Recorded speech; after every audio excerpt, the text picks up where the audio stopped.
I want you to tell all your friends about me. What are you? I'm Batman. It's not college basketball. It's Clarence time! Let's get ready to rumble! Feel the fires into the rear. It's minds that only know how to win. What is up, Friday Nighters? Welcome back to another edition, another episode of Just Another Friday Night. I am one of your two hosts, CM Chuck. And I'm Double A. That's Adamantium Adam, guys. Double A, how the hell are you, bud? Good. It's been really hot. It has been a hot one here in San Antonio, South Texas again. We are San Antonio and South Texas' premier pop culture podcast with P Breaks. That's right, Double A. Yes, sir. Live on Friday nights and on YouTube, Spotify. Anywhere you can find a podcast. Podbean, iHeart, Apple. Amazon Music. It's not Anchor anymore, right? Spotify. Right? Yes, Spotify Spotify podcast now. Okay. Yeah, they monopolize that little. If you want to see us visually, your best bet is to go to YouTube. But you can see us visually also on Spotify. Mm-hmm. Okay. And Facebook Live, of course. Yeah, and Facebook Live, yes. I don't know, Double A. Should we? I guess we would just say the truth is that we're not live right now, though, right? No, That's the truth. yeah. This is a pre-record. Yes. When you guys hear this, we'll have recorded this on a Wednesday night. But we're doing that because I will be out of town. And so, we were like, we still wanted to give you guys a show, still wanted to record one for you. So here we are, yes, right, sir. Double A? Mm-hmm. So a little bit different tonight because we won't have the joy, the pleasure, the luxury of the live audience joining us. But this is going old school for us, huh, Double A? Yes, sir. Like yes, it is. In the It's early the way we days. used to do it, yeah. Now, you guys don't know, we've been doing this now for a little over 3 years. Yeah, this is, I think, we started in March of 2020. Yeah, I think this is our 167th? Yeah. 167th, damn good. Not too 168th bad. episode. Yeah, man. Still love doing it, right, Double yeah. A? I mean, so it's still a joy There's to so sit much here. stuff that we like, so it's like we like to just chat it up. Exactly, man. And it's like a designated time to like come and talk about the shit we love, man. And we've really enjoyed our recent partnership with the people over at Collecting Weekly. If you guys know Zach the Oxfather and Dean the Dream Martin, all those great guys over there at Collecting Weekly, man, they are the authority on talking toys. And so they have been really great partners in letting us run our stream run our stream of this podcast on their networks. On their networks. Yeah. So they've got, a big viewership on YouTube. And so on Fridays, we without sounding perverted, but we fill their slots. No, we did. Yeah. So, right now, they saw our show. They told CM, hey, we really like your show. Right now, can we use your show to like fill in our Fridays? And we're like, yeah, that's fine. Totally. It's a cool partnership. It's a little contract, and whenever they're ready to find something permanent, hey, that's fine. Yeah. We just hope that we grab some of your attention. Yeah, absolutely. So, we want to always take the opportunity to invite you guys over and check us out. We're at justanotherfridaynight.com. That's our .com. Yeah. That's where you can find all of our social media. We're pretty much on, like we said, anything you can think of. Anything, so, yeah. YouTube, Spotify, CM has TikTok. done really good on getting us everywhere. Thank you so much, Double A. I appreciate that, man. Yeah. And again, Double A does an excellent job of posting up our pictures about the episode that we talked about on Instagram. He puts up all the photos for our social media there, and then we turn it into a little reel for you guys for all the other places to see. We have a Facebook group too on Facebook. Please feel free to join. I mean, a lot of people don't like Facebook anymore, but the groups I think are a lot of fun because you're kind of there in your own community. And ours is a lot of fun, right? right? And it's just like pop culture stuff. It's kind of like no political BS, no negative stuff. It's just kind of like updates. If you see something like a trailer coming up, usually we post it. If we see like shows coming out, usually we post it. If there's music that you kind of want us to check out, like, hey, check out this band, hey, you post it, Yeah, absolutely. You put up your thoughts, put up some, anything. You can ask questions. Hey, I saw The Flash, what did you guys think? Right. And usually we have like a little chat going on, about that. So it's just kind of stuff like that, so we want to talk to you about the things that like keep you engaged from day to day. You want to talk about comic books. You know, I mean, a book you're reading. Yeah. You know what I mean? Yeah, like usually I always post up, like I posted up a Green Lantern cover. It was by Walt Simonson, but it was like Green Lantern 200. Yeah, and it just looked really cool. And I was just like, I'm gonna share. Right there, like Double A said, great art. You know, we love to share those kind of things. So that's always a great thing to post. You know, there's a guy in one of the Patreon groups that I'm in with the Collecting Weekly guys. He posts up a lot of fashion stuff he buys. It's kind of interesting. He buys, vintage, leather belt, classic shoes, and he makes them look nice. And he'll post up pictures of that stuff. And I'm like, hey, that's cool. I guess that's really his thing he collects. Yeah. You know what I mean? So, like I said, we welcome you to come invite you to come and join us. Be one of the members of the Friday Night Faithful. We call them the Friday Nighters. We ask you to come and be part of that. And join the conversation with us. Like I said, talking all things pop culture. Last week we did The Witcher Season 3 Part 1, and this week we'll get to our topic tonight. Before we do that, though, another piece of business I want to get out of the way is that the guys over at Collecting Weekly are having a great contest, a raffle, giveaway, for their it's a go to this if you can copy this somehow or just type it in. It's a short one. A Carnage Hot Toys figure. Man, it is exceptional looking. It is highly detailed. I mean, this is a great looking figure, man. Carnage has always been a really good visual kind of character. So yeah, anytime they make statues of that character, it's always pretty nice. Yeah, it's always nice when you have like a visual character, right? Yeah, that looks like a feast for that. It's like Ghost Rider, right? Like Ghost Rider's like, man, he always looks like the excellent to look at. Yeah. So grab this, type this into your browser and go enter that contest with them. I can't say for sure when they're doing the giveaway, but they partner with a couple of different people there. You got to do a few things, like a few pages, I think subscribe to a few YouTube channels, and then boom, you're in or whatever, you know what I mean? And if they're doing a password, I believe that there is one for our show, which is JAFN. That's us, Just Another Friday Night. See me in Double A. We're not afraid to shill our own merch, so so type that in as well for an extra entry. Zach, the Oxfather from Collecting Weekly, is handling all that, and he'll definitely take care of making sure you get entered in that contest for the Hot Toys Carnage. That is amazing looking.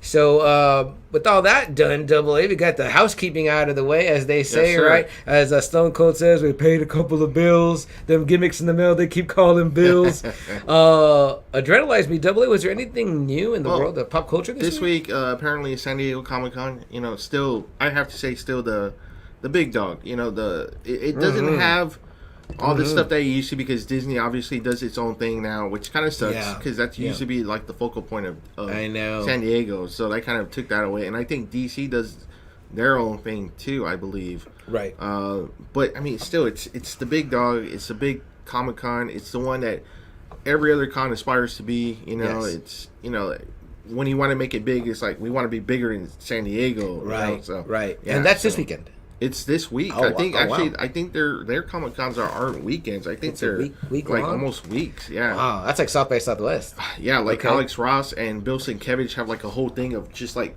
art on the wall, like original art for sale. And one of them was a really cool like Miles painting that Sienkiewicz did. Really? Which looked really cool. I mean, it just looked straight out of the movie. You know how that certain scenes. Yeah. You can tell where it was like Bill Sienkiewicz kind of art. So they got him and Alex Ross are actually together, which, I mean, man, that's fucking cool just to see Alex Ross and Bill Sienkiewicz together. And they're there signing and they're stuff? there. Oh, yeah. wow. I mean, it's the mecca for all those dudes, you know? So, So. I mean, Alex Ross is a guy that me and Double A just can't get enough of his art, and Sienkiewicz too. I mean, so to meet either one of them would be like his Moon Knight run, his New Mutants run, or just any covers that he does.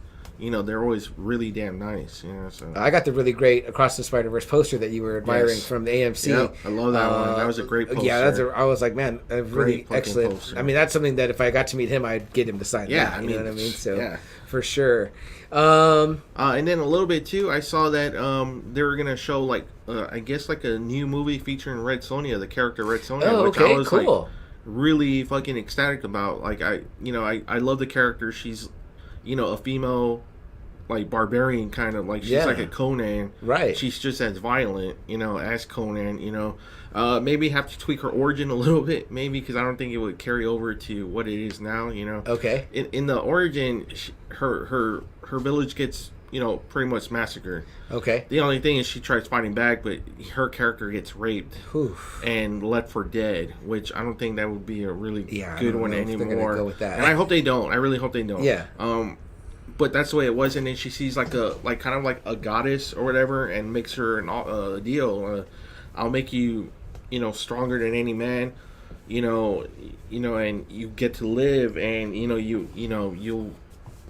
you'll become like a warrior. Right. It's like along those lines, and she heals up Red Sonja, and then she goes after those dudes and kills all those guys that massacred her village. Is that the plot from the Brigitte Nelson one? I don't know if that is. Okay. I never really seen it. Okay. But Arnold does come out, right? Arnold does come in, but he's not Conan. Oh, Yeah, he's not Conan. But I don't even think they mentioned he has a name or anything. So wow. I think they kind of left it in there like that is Conan, but not Conan. Which I don't know. That's weird that he couldn't be Conan. I mean, it's part of that same universe. I was gonna say, aren't they part of the same universe? Yes, it's part of the same universe. So I don't know, but really looking forward to that one. I like her character a lot. She's violent. If they can make it like Conan the Barbarian, I think it will be a really badass movie. Nice. Did you ever watch the Jason Momoa one? His Conan? I did. How was it? Was it? fine. It was fine. Okay, it's okay. It's fine. All right. I think I have it on digital, but I've never actually sat and checked it out. It's fine. It's okay. It has like the kind of the sword and sorcery shit. The sorcerers and he's. Well, Conan is very talkative in the comics, right? Yeah. I mean, he's very So I mean, I guess it'd be all right. I think me and you at the same time were reading that Terry Nord run. Yes, we were. It was really good. Yes, man. it was. It was like I remember at one time. I was still getting comics from Mario and Pete, I think, at a Collector's Authority. Yeah. And I remember that I just let a bunch of books go, and I finally had the realization that all these books weren't good. And I was like, man, I really got to keep this one, because that one was like consistent. It was a big run he did too. Yes, it was. And man, all the stories were like really like engaging. Like I was like, man, this is I sold that in my first collection. I would love to have that run again. In some type of trade. Yeah, my brother kept buying that one actually for a long time. Yeah. Like I got some more comics from him before he took off to Germany, and man, it looked like he continued. Really? Like, way after even I stopped. Oh, wow. Like he has like a shitload of the Conan. Damn, I'd love to start reading those again out of your. I'd have to fix them for you because there's so many where it looks like they kind of stopped. Like it'd be like the first one, and then it's like there's one that has like another title, and then there's like another one that has like a different title. So I'm like, oh yes, shit, I remember that so about him. Yeah, I remember that they were going through a couple of phases. I would really have to fix them and put them in order and all that. And we've always talked about covering, like fantasy movies. I mean, that would definitely, because I know we both are huge fans of Conan the Barbarian and Conan the Destroyer. That's one movie that if I was on a desert island, Conan the Barbarian is one I take. I love that movie. I remember when I saw it like in the 2000s for like the first time. Like that movie just blew me away. I mean, it was just, it's so fucking good. The score is so legendary. Excellent. It's so violent. Yes. It's so bloody. I mean, it has like Oliver Stone, I think, wrote the screenplay. I think so, yeah. Dino De Laurentiis produced. Yes, John Milius is the director, I believe. So, I mean, man, it has like... I mean, man, the beginning scene, James Earl Jones is in there. Yeah, James Earl Jones' Thulsa Doom is great. I always quote the one guy, he's like, why do you cry? Because Conan doesn't cry. Yeah. I cry for him. I'm like, damn, that shit. I was like, damn, that shit got me. And you know what's funny? I actually saw Destroyer first in the 80s because, I feel like it used to be like on HBO. It was a lot. They showed that one a lot. And when I saw Conan the Barbarian, I was like, oh man, this blows Destroyer away big time. I was like, shit. Yeah. Like, this is so much better. Not saying Destroyer is a bad movie. It has really cool parts. It has Will Chamberlain. It has Andre the Giant as that, God that they're trying to resurrect at the end with the horn. Oh, that's Andre? That's Andre I in didn't there. know that. Yeah. Wow. And then, the mirror scene. Dionysus. That mirror scene with that, that creature. Yes, that's great. Always a fucking cool one. Yeah.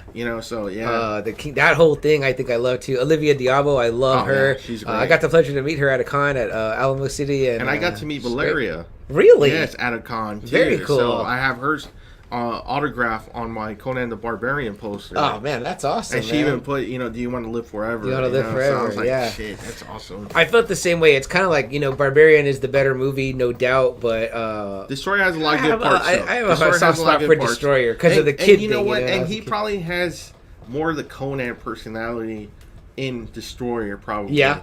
the arrogance, the right, chatty, very chatty, Yeah, in Barbarian, he's a real. He's very barbarian. quiet. Yeah, he's very fucking quiet. And it's also too rated R. It's very rated R. Not the other one. Yeah. He screws that demon chick and all that. So. Yeah. I mean, but that movie's great though. Like Conan the Barbarian is like a really great fucking movie, and I got to tell her that too. I actually got to tell the actress. I was like, this. People say this is an Arnold movie, but this is very much your movie too. Yeah, like, you're the one that's kind of like carrying the dialogue a lot throughout the movie. And I was like, you handle yourself very well too. I'm like, man, you move around very nice. Oh yeah, that's awesome, man. You gotta have a good long talk. And she loved that. Yeah, she loved that. She was like, cool. man, that's great. She was like, thank you very much. I was like, yeah, that's very much your movie. Which con? Do you remember Final Fiasco? It was the one with I almost said the one that they actually had Arnold. Oh shit! Wow, Yeah, I didn't know you went to that one. I did because she was there and there were some other people, but man, Arnold was charging like 500, I think. No, it was 1,400. Holy yeah, he was charging shit. a house payment, and my wife almost came close to actually taking out a loan to get him signed. I was like, no. I told her no. I was like, no, it's not going to be worth it. Even though it's like the biggest action star of the 80s. It was very limited. It was very limited tickets, but man, I mean, it was cool. I got to see him walk out. Wow, that was really cool. Did he look big? Yeah, he looked big, but they put him in a room like somewhere where no one can even see him. Right. It was like those people had to go in that room, But man, it's crazy, right? Like we've said it before when we would go see certain people and they would like block you from even taking pictures. Yeah. It's like him; they just have him in his own room. They're not even gonna risk it. Room. Yeah. How cool is that, man? Yeah, I know. So I got to see the man come out, but man, as much as I would have loved to have met him, it's just too much for regular folks.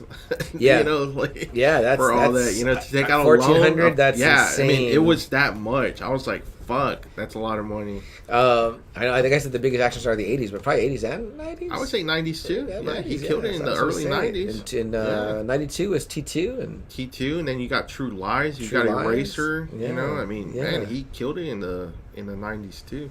Yeah, someone corrected me on the group the other day when you had posted about somebody posted about Avatar.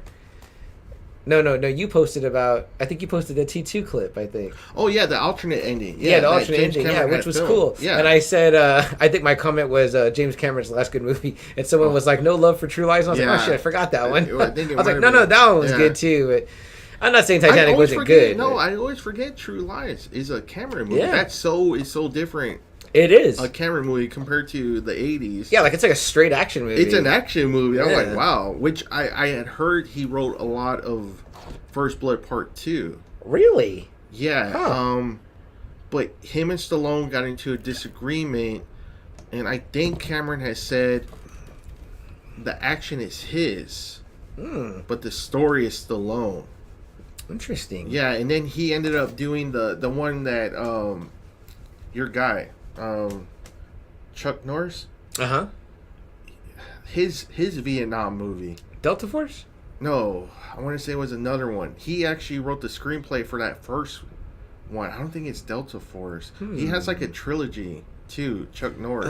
And it was almost the same plot as First Blood Part 2, where it was the rescuing the prisoners of war. It was almost the exact same thing. But Cameron, that was like Cameron's like, if Stallone didn't fuck with First Blood Part 2, like that would have been First Blood Part 2. Interesting. Yeah, but they got into a disagreement. Because Stallone always likes to have the writing. He always loves it. Like they said, they offered him Beverly Hills Cop, but he had rewrote it so much that it didn't look like Beverly Hills Cop anymore. Yeah. And then his movie ended up becoming Cobra. Yeah, so, I mean... Damn, now I kind of want to see Eddie Murphy in Cobra. Man.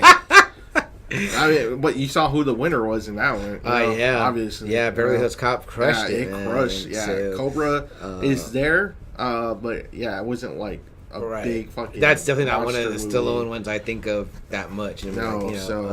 Wow, interesting stuff right there. See, that's the kind of facts you get here on Justin the Fred Night. Learning all that. But it's like James Cameron though. It was True Lies is kind of like a weird movie. It's kind of like True Lies and Titanic are kind of like wow. Yeah, like you went from this to that. Like that's kind of strange. But I mean, they're both big hits. True Lies was a big hit in '94, and obviously Titanic was, the #1 movie for several years. When we get into our topic, I want to talk about the alumni of directors in this franchise. Man, it's pretty incredible. He pulled some pretty good, I was like, right? wow, Starting from you know the what I first mean? movie, Yeah, definitely.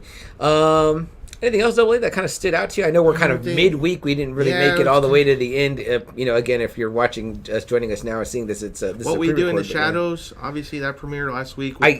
The first 2 episodes. Yeah, I started the beginning of the first episode, and I was already laughing my ass off. So I was like, but I didn't get to finish. I like it a lot because I went into the our first 2, topic. So I liked it a lot. Okay, great. And then if you guys follow Only Murders in the Building, that's coming out August 8th, season 3. Steve Martin, Martin Short, and Selena Gomez are coming back. Don't forget, on July 27th, the second part of The Witcher will come out. Which I think it's only 3 episodes. Yeah. So that should close out the Henry Cavill season. And we'll definitely want to cover that with you guys since we went on discussing that one. Maybe that won't be a full episode since it's only like 3. Yeah, or maybe we'll... we could blend it with something else. That's what I'm saying, because that's only like 3. It's kind of weird how they did it. Yeah. It's like 5 episodes and we'll 3 see. episodes. It might be beefy. It could be beefy. Could be. It could be. Especially since Cavill's going on, maybe they're going to go big.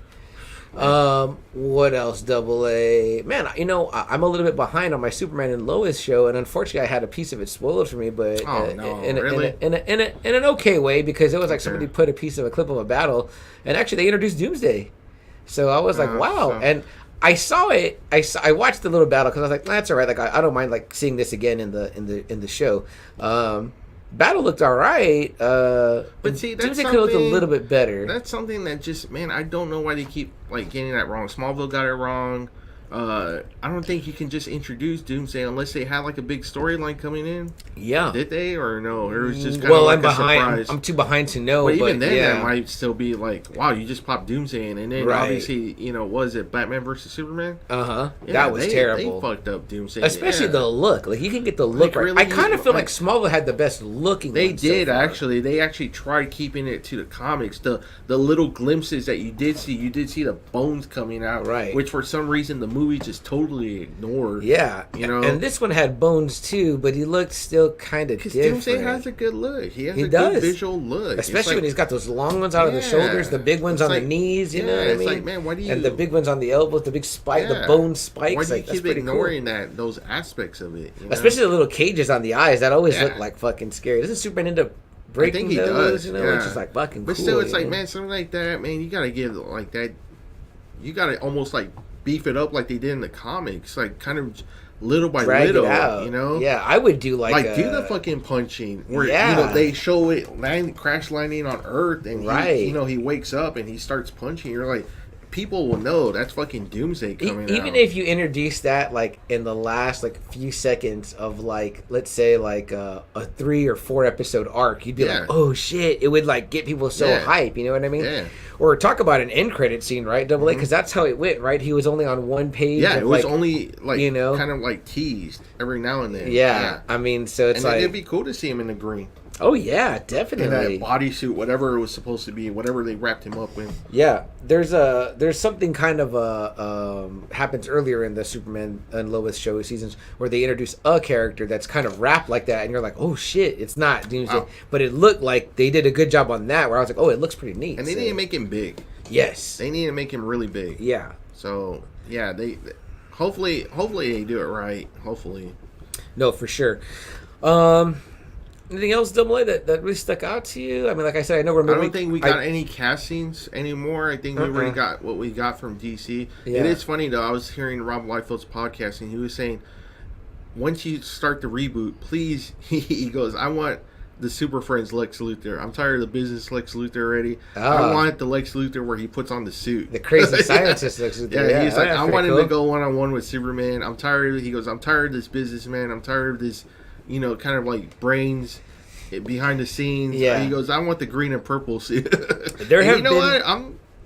I'm actually like, I mean, because he was like, you can put Brainiac in there, and you can say that's like Brainiac's technology that Luthor is using, that suit is part of like Brainiac or something. I was like, that wouldn't be bad, honestly, he's wearing Brainiac tech. No, that's very cool. I'm like, it might be different. It might be time finally to maybe get out of that Lex Luthor kind of businessman. I agree. And put Legion of Doom Luther. Why not? We haven't seen that on screen. I mean, like, you want to use Lex so much, use one that gets in a suit and fights. In there. Yeah. And I've seen some really cool incarnations of that suit lately from the Injustice game. There's a great McFarlane figure out there right now for the he's going off. He's going off on the figures. Man, and you know what? He's charging a great price, but it's still $20, I believe. But I feel like his figures are worth $20. Yeah, that's not bad. Yeah, and they look amazing. You bought, my nephew that really great Superman one with the tech suit. Yes, he almost looks like a mech droid. Yes. He looks great. Yeah. The Luthor that he did for that series, I think it's called what's it called? Not the Black Series. Unleashed is what it's called. And man, it looks badass. I'm like, man, I wanted to buy that Luthor just to have the Luthor in that armor because it looked fucking cool. That'd be a great one to pose up fighting with Superman. But man, after hearing that podcast, I was like, that's not a bad idea to finally just let loose on Luthor. I haven't heard anyone say that. I like that. Being the Legion different. Of Doom Luthor. Yeah. Instead of fucking up Doomsday over and over again, right? You know what? We haven't talked about this, but we need to probably because I know that it's already out. But the new Superman show, the animated one where... yeah, man, with Jack Quaid, where right? Jack Quaid's the voice, yeah. Yeah, it's probably going to be my weekend viewing. Okay. Because I got to catch up on Secret Invasion. I think it's part 5 today. Oh, shit, I forgot. Yeah, you're right. Part 5, so one left. I'm going to be catching up on that this weekend for sure. We're definitely going to talk about that. So we can cover that one, yes. Yeah. So I got to catch up on that. I really got to catch up on Rebels before Ahsoka comes. And me too. I'm behind on that. Yeah. So we got some stuff to watch.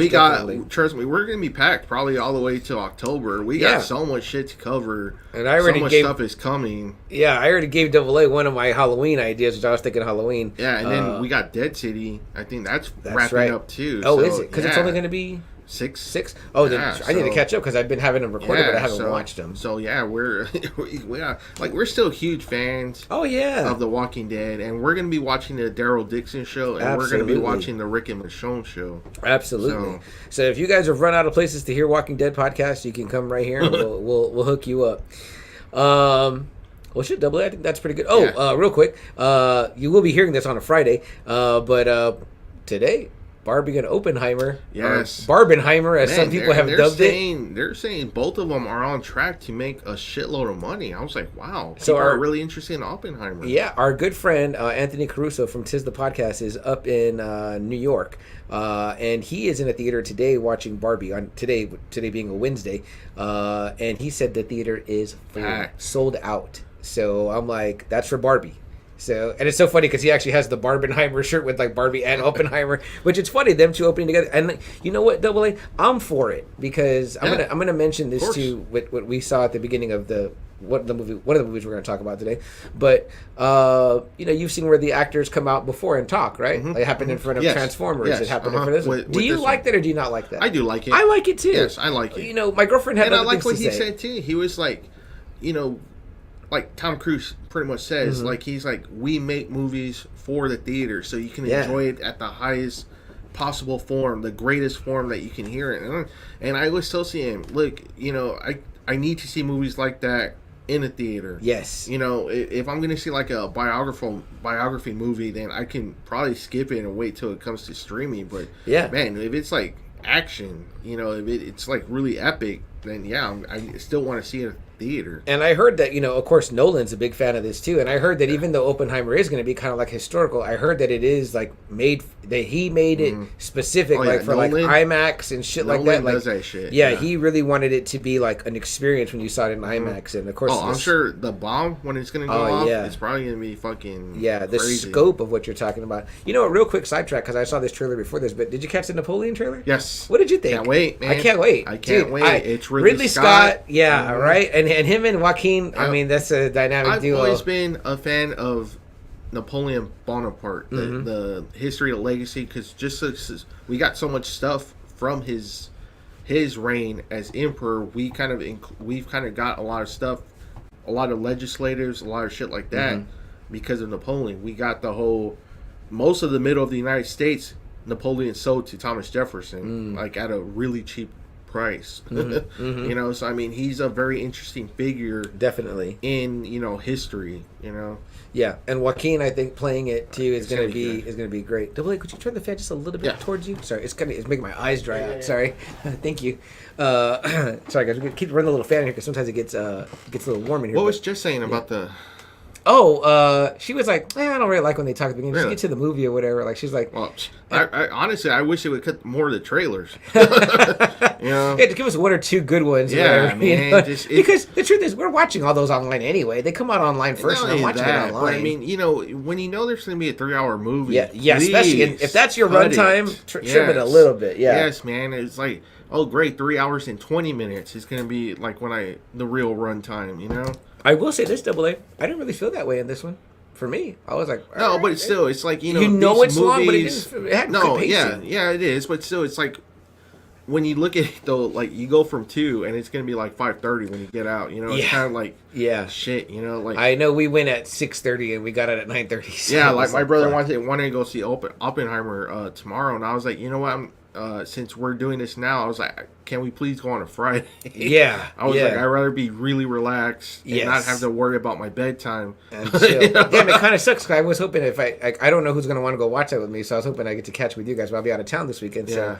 So, when are you going to do for Barbie? Are you going to take the kiddos? No, Chris, my wife and daughter are going to go on their own. So. No plans to see it yourself? No. Okay. I'll see it when it comes out, but no. Okay. As far as that, no. But I hope it does great. I mean, yeah, I hope so too. Man, Margot Robbie is probably the perfect, you know, Barbie. Yeah. Oh, absolutely. Yeah. She's fucking gorgeous. Yeah. She's Stunning. Like I remember when I first saw her in Wolf of Wall Street, I was like Jonah Hill. Yeah, me too. Yeah, I was like, that was a 100% accurate portrayal. I'm sure Scorsese probably said, "Hey, Jonah Hill, just act how you would act if you saw this chick." He's like, "Okay, I'll just." Damn, Double A. So I guess we can safe to say there'll be no Barbie episode on this show, huh? I mean, unless you want to guess on someone, I'm sure someone will do that. Double A's like, not me. I'm not covering it. I mean, like I said, I have no problem with it. Just, you know, that's not a movie. You know, again, I like big movies. Yeah. It's just, you know, like normally I probably wouldn't even see Oppenheimer until probably it got to streaming. But you know, people want to go see it, so I'm like, all right, I'll go. You know. Well, if we do end up seeing Barbie, we can pack it at the back of our Witcher episode. Gonna go see it? I wanted to. I do want to. I think it looks interesting. You? I might just maybe convince the sis and the girlfriend, maybe. I was like, I don't know, Cowboy. Yeah, no, I don't think he will. I don't think he will. He probably. I mean, I heard Ryan Gosling kills it though. I was gonna say, yeah. If there's too much singing, I might not like it though. So we'll see. We'll see if we see it. We'll see. If not, I know Anthony Caruso went to go see it. I can always hit up Anthony from just the podcast. Maybe he'll have me guest if I go see it. I gotta go see it first. I want to go see Oppenheimer first though, for sure. Oh, okay. We'll see what happens on that. What do you think, Double A? Ready to roll into this one? Yeah. All right, guys. So tonight. I didn't think I could do it because I would not for no negative reason, but I just didn't think that. What's it say up there, Dolan? Something to exit full screen. You're fine. Oh, okay, gotcha. I wasn't sure that I could choose to accept this mission though. Wow, when it was, and it was because I know I'd seen 1 and 2, and I knew I'd seen 3, but I hadn't seen them I hadn't seen 2 and 3 in a while. I thought maybe you might have kept up with it. And I had been saying for years, like, man, I really want to like start catching up on those because I kept seeing like Jeremy Renner came in there, and I'm a huge Jeremy Renner mark. Yeah, he started bringing in big people. Yeah, and I was like, man, and I've always thought they were good, so I was just like, man, like, why haven't I caught up? I never bothered to look for them. It was one of those things I just never got around to. You know what I mean? So with you talking about getting excited for this, I was like, it wasn't really for an episode. I had saw the trailer for Dead Reckoning, and I was like, man, that really looks really badass. Like I was like, shit, and I had stopped at part 2. Part 2 had killed it for me. Like I didn't even want to see part 3. I didn't want to see the rest of it, even though Ghost Protocol had huge reviews. Like when he did Ghost Protocol, that's when it like exploded to what it is. But I was like, man, I'm already behind too much, and I had heard bad things about part 3 when it came out. I remember coming out like saying that, man, this wasn't really good either. So I was like, okay. So I never saw part 3, and I let myself get really behind. Again, it was just this trailer of Dead Reckoning that I was like, you know what, I probably should just check it out again.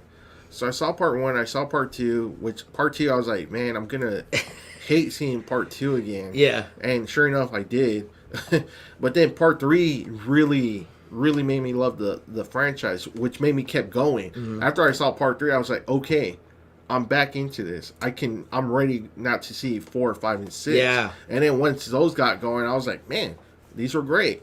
Now, there was problems I had, and I told CM about them. I thought the plots were a little thin sometimes, or they were repetitive. Yes. A lot of times. Which I was like, man, it's kind of weird that they keep following this pattern. But it doesn't take away from, like, the movies itself. They're really good movies. They're really good action scenes, really suspenseful at times, too. Oh, yeah. And there's always, like, one big fucking stunt that he's just, like, intent on doing. Yes. You know, that's just fucking nuts. I'm like, man, this guy's doing them.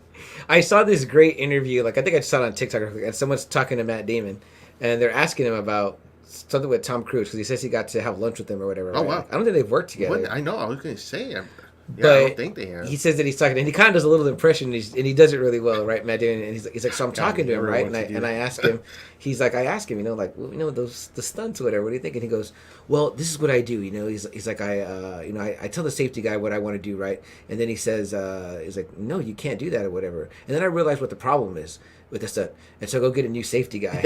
Yeah, he fires the guy that says no to him. I'm like, wow. And Matt Damon goes, see, when it comes to me, and the board's like, when the safety guy says no, that's it. Like, no, okay, then no. I'm like, I mean, I was watching these movies and I was like, holy fuck, man. And I couldn't like, believe this how... shit looks fucking insane, I can't believe, too, when they actually said it, too, that this is his 27th year, you know, between the first one and this one, you know, and in between he's made 7 movies. I was like, damn. Yeah. And it seems like he really loves these and the Ethan Hunt character, right? Yes. And I gotta say, Double A, after seeing enough of this, he made the character, I feel, really rich, and I feel like Ethan Hunt is a fucking true badass that doesn't get talked about enough. He doesn't, which is weird, because it's like we talk about James Bond, obviously. James Bond's always going to be the GOAT on this one. Oh, yeah. Always. Yeah. The Jason Bourne, you know, right. the Liam Neeson Taken, you hear more about those. Yeah, John Wick, obviously, became the one that, obviously, everyone loves now, but, man, I was like, he made Mission Impossible a really fucking great franchise, and he made the Ethan Hunt character a really badass character. Totally. And that's why I always say, when they always talk about, like, when they want to change up, like, a character, like, when they want to change up, like, James Bond's whole gender, race, everything, I was like, why do you want to do that?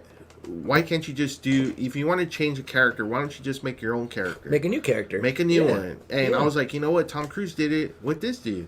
Matt Damon did it with Jason Bourne. And I know The Equalizer is based on an old show, yes, right? It is. But the way Denzel does it is, and that guy's phenomenal. I mean, that character that he plays is phenomenal. The character that Chris Hemsworth is playing now in the Extraction movies. Gosh, it was like, what a badass too. You know what I mean? But man, I gotta say, even like Mission Impossible, that was a show too. Yes, yeah, and they killed off, you know, those characters, or just the Jim Phelps character. They killed his character off.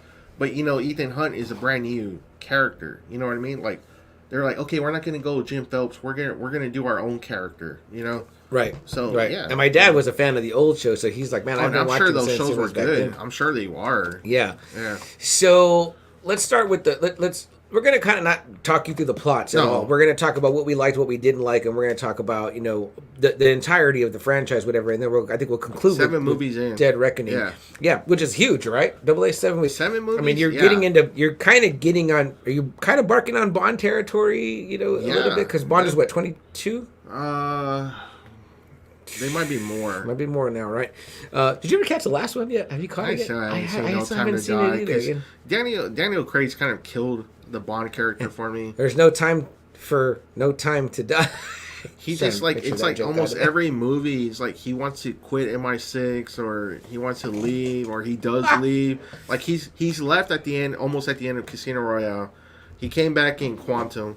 I think he leaves in Skyfall or something. And he's the quitter Bond. Yeah, and then the 4th one, he meets, you know, the enemy's daughter and retires with her, and then No Time to Die, he's not, like, in the beginning, he's not even 00 anymore.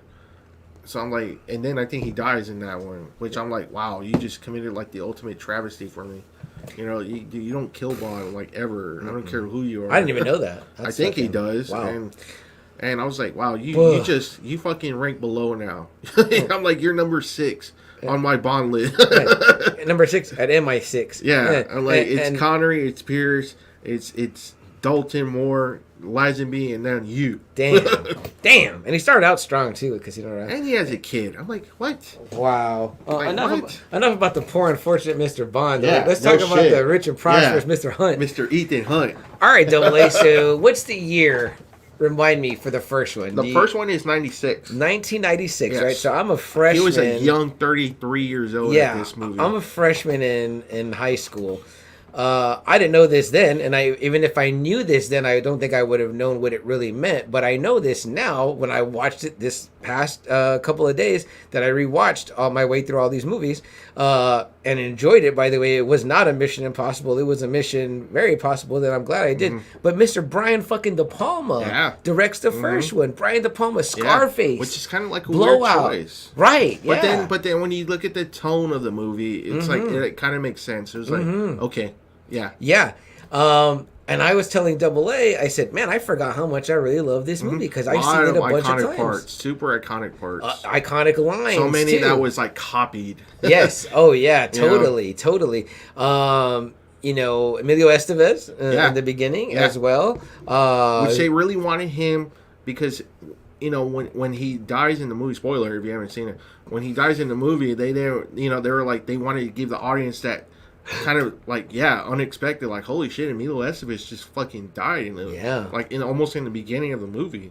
Jon Voight, so obviously an iconic actor at this point. I mean, what's the movie, Double A? Midnight Cowboy and Deliverance for sure. Yeah, so Jon Voight, Jean Reno, you know what I mean? I think he'd already done The Professional at this point. So which excellent fucking film. We gotta find a way to squeeze that in somehow. I love that movie. Ving Rhames coming off of Pulp Fiction as Marcellus Wallace. And I cannot think of the primary female's name. Her name's like Emmanuel. Let me look it up because she is a total babe. I remember being like, geez, this girl's gorgeous. Did she ever do anything else, Double A, that you know of? The only movie I know, and this is kind of like a really bad deep cut, is A Date with an Angel. That's the only one I know. And why is it a bad detail? Well, because I don't think a lot of people really know. That's like a Phoebe Cates movie. Oh, really? In the 80s, but, I mean... Emmanuelle Beert. There you go. Beert. Born in France, so she's French. I don't even see that one here in her filmography you're talking about. Like, it's like 80-something. Like a lot of these look like French movies. Yeah, and I'm thinking she's going to be more in that role. Man, so. I hate to be that guy, but it looks like she... might be nude in some of those movies. Hey, I could say this. I remember being a young man of maybe 14 or 15 watching this. I'm pretty sure I went to theaters. And the part where he frisks her or whatever, and she's very like, Yeah. I mean, I was like, is that what actors get to do? Like, jeez, you know what I mean? But go ahead. No, I think there was supposed to be a plot line between the both of them.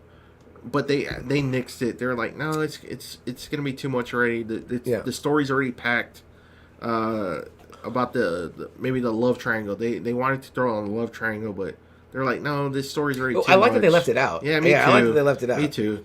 So, real quick rundown of the plot, right? Double A, you have this agency called the IMF, the Impossible Mission Force, which I don't even think I knew until a couple movies in what it stood for. I felt so stupid that I didn't even. Me too. Yeah, I was like, it never even occurred to me. I just was like IMF. I was like, it's like our MI6 or like, but a fake agency. You know what I mean? So, and then what a corny name, right? They kind of poke fun which at. They do. Yeah. But long story short, Tom Cruise is like a spy, like a secret agent type guy. He gets blamed for the killing of his whole team or whatever, and then he pretty much goes... They were supposed to get a disc that contains the names and the homes and where they live of agents, like spread out all over the world, undercover, not undercover, and the disc goes in the open. Yeah. And an arms dealer, there's an arms dealer that ends up getting the disc. And of course, like again, if it's kind of to the highest bidder, and any kind of terrorist organization, any government, can take this list, see who's on this list, and go and assassinate them. Yeah. And it's a very dangerous, tool that's out there that Tom Cruise obviously gets blamed for it, for being a traitor. they're accusing him of being a traitor. But I feel like there's a couple of elements to that plot, though, Double A, right? Like, it's kind of neat, right? Because, in the beginning, he's trying to recover this list from getting stolen. And it's supposed to be, like, very, like, smooth operation, like very smooth, and we get to see some cool tech. Right early on, we get to see some cool tech. The glasses, the glasses, the gum, that's like a C4 bomb. The glasses that can kind of see infrared. I even like the part where she sprays the perfume to mark the guy, which I'm like, wow, this is kind of like realistic spy shit. Sometimes some of the stuff we saw in Bond was a little bit like, what the fuck? Like, all right, it seems kind of hokey. When they got to the Moore era, I'm scratching my head literally like, huh? What was that? Him swimming in an alligator. It was fun, but then you see like the stuff Austin Powers made fun of. But they said Tom Cruise was really a big fan of that. He kind of wanted to incorporate that kind of stuff though here. In Mission Impossible, so. No, and again, there are very elements of Bond, but again, like... Which, I mean, again, Bond was the one that inspired the show itself. They said after Bond came out, so many spy movies and spy shows came out like crazy after Bond came out. And Bond is, I would say, the premier top dog spy. If there's a spy Mount Rushmore, he's on it. The blueprint is there for everything. For the gadgets, for the charm, the action, He is to superheroes what Superman is to well, he is to spies what Superman is to superheroes. Yes. No doubt. I mean, there's no doubt. So, and obviously, there's many elements of that incorporated. But what I like about this little plot, Double A, in this first one is that it's like they're meant to steal that list. The list gets out in the open. Then they find out the list is a fake. But because Cruise gets framed, Ethan Hunt gets framed, he decides, well, I'll steal the real list. And then I'll find who set me up this way. Like his plot to find out who set him up. And this is one of the things that you're going to learn about Ethan Hunt is that this motherfucker has like dogged determination, man. Like he is... I love the way they describe him in this last one when he's like... He is ruthless. He is, he will not be dissuaded. He is cunning. He has... Determined. Determined. He will not give up. I forget what he says. He was like basically...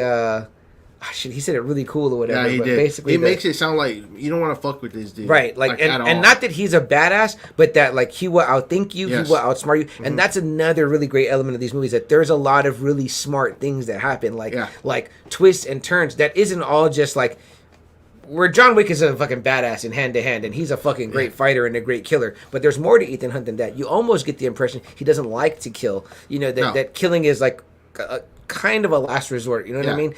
Where Bond too, he's a straight up like license to kill, so he's like on that. But there's a little bit more to Ethan Hunt. I think if he can avert it, he will. But also if you cross him, and you piss him off or you hurt his people close to him, he's gonna go after you, no doubt, and he's gonna get his guy. You know what I mean? Yeah. So really cool plot with that. I even had kind of forgot how like they tie Jean Reno back into the whole thing in the beginning. You know what I mean? They were both disavowed.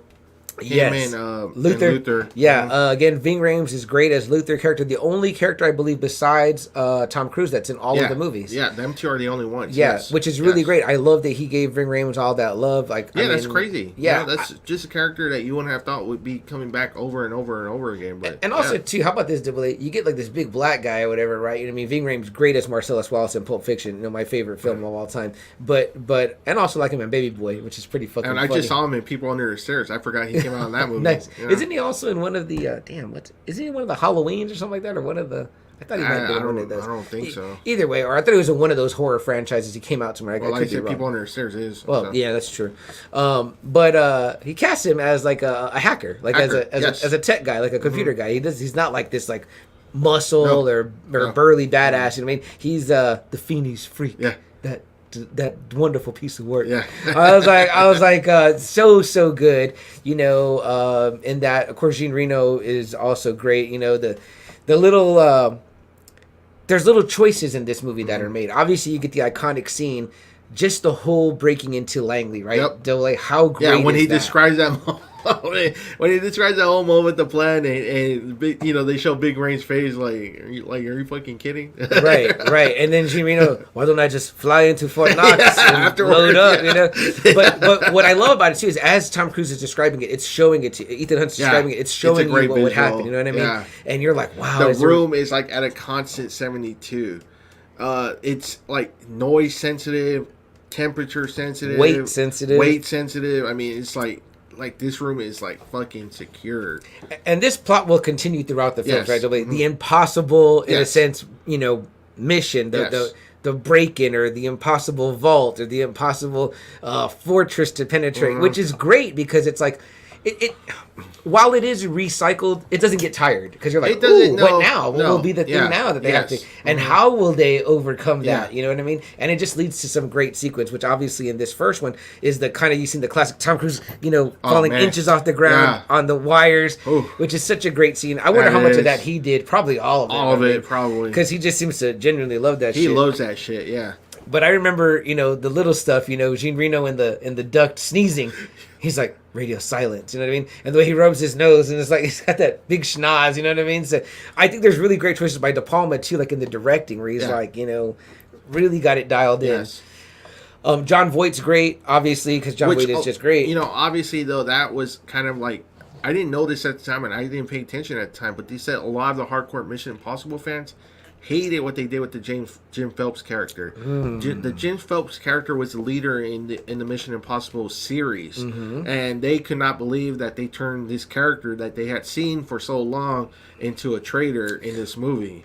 Wow, I didn't know that. So they were pissed off that they turned him into a traitor and that they killed him. They said a lot of those school fans were really pissed off about it. Wow. Yeah. Wow. What an end, though, right? I mean, it's kind of like, you watch a show that you really like and then, they turn him into an asshole in the movie. It's kind of like, wow, that's kind of weird. Like, I can't think of a show maybe that me and you would like where it's kind of like a situation like that where the Jim Phelps character is such a badass in the show, but then they turn him into a traitor in the movie, which is kind of like, wow, that kind of makes those episodes kind of feel like shit now, you know? Like if you followed that story arc, it's kind of like, damn, you just turned one of our favorite TV heroes into a fucking traitor. That'd be like if we saw that like with Daryl or something like that. He became like a some killer shit or something. like I'd be that, like, what the fuck? Or he like killed Rick or something. I'd be some like, shit. what the fuck? Oh, that would break my heart. That That's was what I'm like, saying, you know what that was you like? know? That was like what Cass did in Preacher. Like I was like, Yeah, there you go. Like how we felt about that in I the fucking comics. felt so. I still think about that. I think get devastated. No, but it's true, and there was a lot of people that were pissed off. Wow. With the character, what they did with the character. Yeah, I need to ask my dad that if he knows that, if he realizes that they're supposed to be like, I guess the Yeah. same character in a sense. And they almost got the original team to come into the movie, but they were supposed to die in the beginning. Yeah. And they said, no, are you kidding me? We're just gonna come on the movie so you can kill us like right away. And like, Hey, man, you fuckers are old, man. Come on, man. I know, right? That would have been cool for all of Yeah, them. what a too. way to go out, right? Yeah. Like you go out. I mean, but yeah, you're. What does Harvey Dent say? Either you die the hero or live long enough to be the villain. Be the villain. Yeah, and that's Damn. what happened with the Jim Phelps Man, character. he just got greedy. Yeah, there's no more. Well, Cold War. remember, it was kind of like the Dennis Hopper situation in Speed. I've done this for IMF. I've done all that. All I got was a watch. And him, he was like, I felt slighted. He was like, all this bullshit that I did for the country. And, yeah, all this time you're busting up fucking arms dealers and shit like that, seeing people with fucking money living in palaces, and you're like, man, I fucking been like just on the fucking field all the time, and these fucking shit fucking what do you call them, safe houses and shit. I'm like, man, I want to fucking get some luxury in my shit. Plus he had a fucking hot wife. I'm like, I was like, man, how did he do that? Man, having sampled the goods myself, I was like, oof. Damn. So part one I think is great. It's a really good spy thriller. It's going to be considerably slower though than the rest of the films though. So just keep that in mind. Yeah. If you start that one's going to be extremely slow. They definitely ramp up the pace. Yeah, but like De Palma was all about story in this one with a few cool scenes, but nowhere near the scenes that you're going to get from like part 2 on up. And I feel though too, like the pacing though is like it's good like that. Like it feels more like a thriller. It's a spy thriller. It's a very big spy thriller. In the purest sense, While it's building, I think you're still engaged, because I remember I was like, I wanted to be a secret agent after seeing this shit. You're still kind of like iffy on some of them. You're still kind of iffy on the female character. Yes. Because you're like, she was Jim Phelps' wife. How can she not know what was going on? And then Jean Reno kind of like gives hints too, like, can this guy be trusted or not? Yeah. you know. And then when the plot kind of comes together, it's really satisfying. Yes. I feel like Yes, it's it very is. gratifying, and it's just like I said too. I think Cruz does an excellent job. De Palma does an excellent job directing. I mean, everyone's really good in it, and it's like and it was a hit, right? Double A was a huge hit. Yeah, it was a big hit. Yeah, like I said, there was that of him almost falling. That was parodied like so many times, which in the best possible way. You know, whenever there's like an iconic scene, like with the Matrix. With the Matrix, how many times did that get parodied over and over and over? The camera angles, all that, and the slow mo, the bullet time. Yeah. Yes.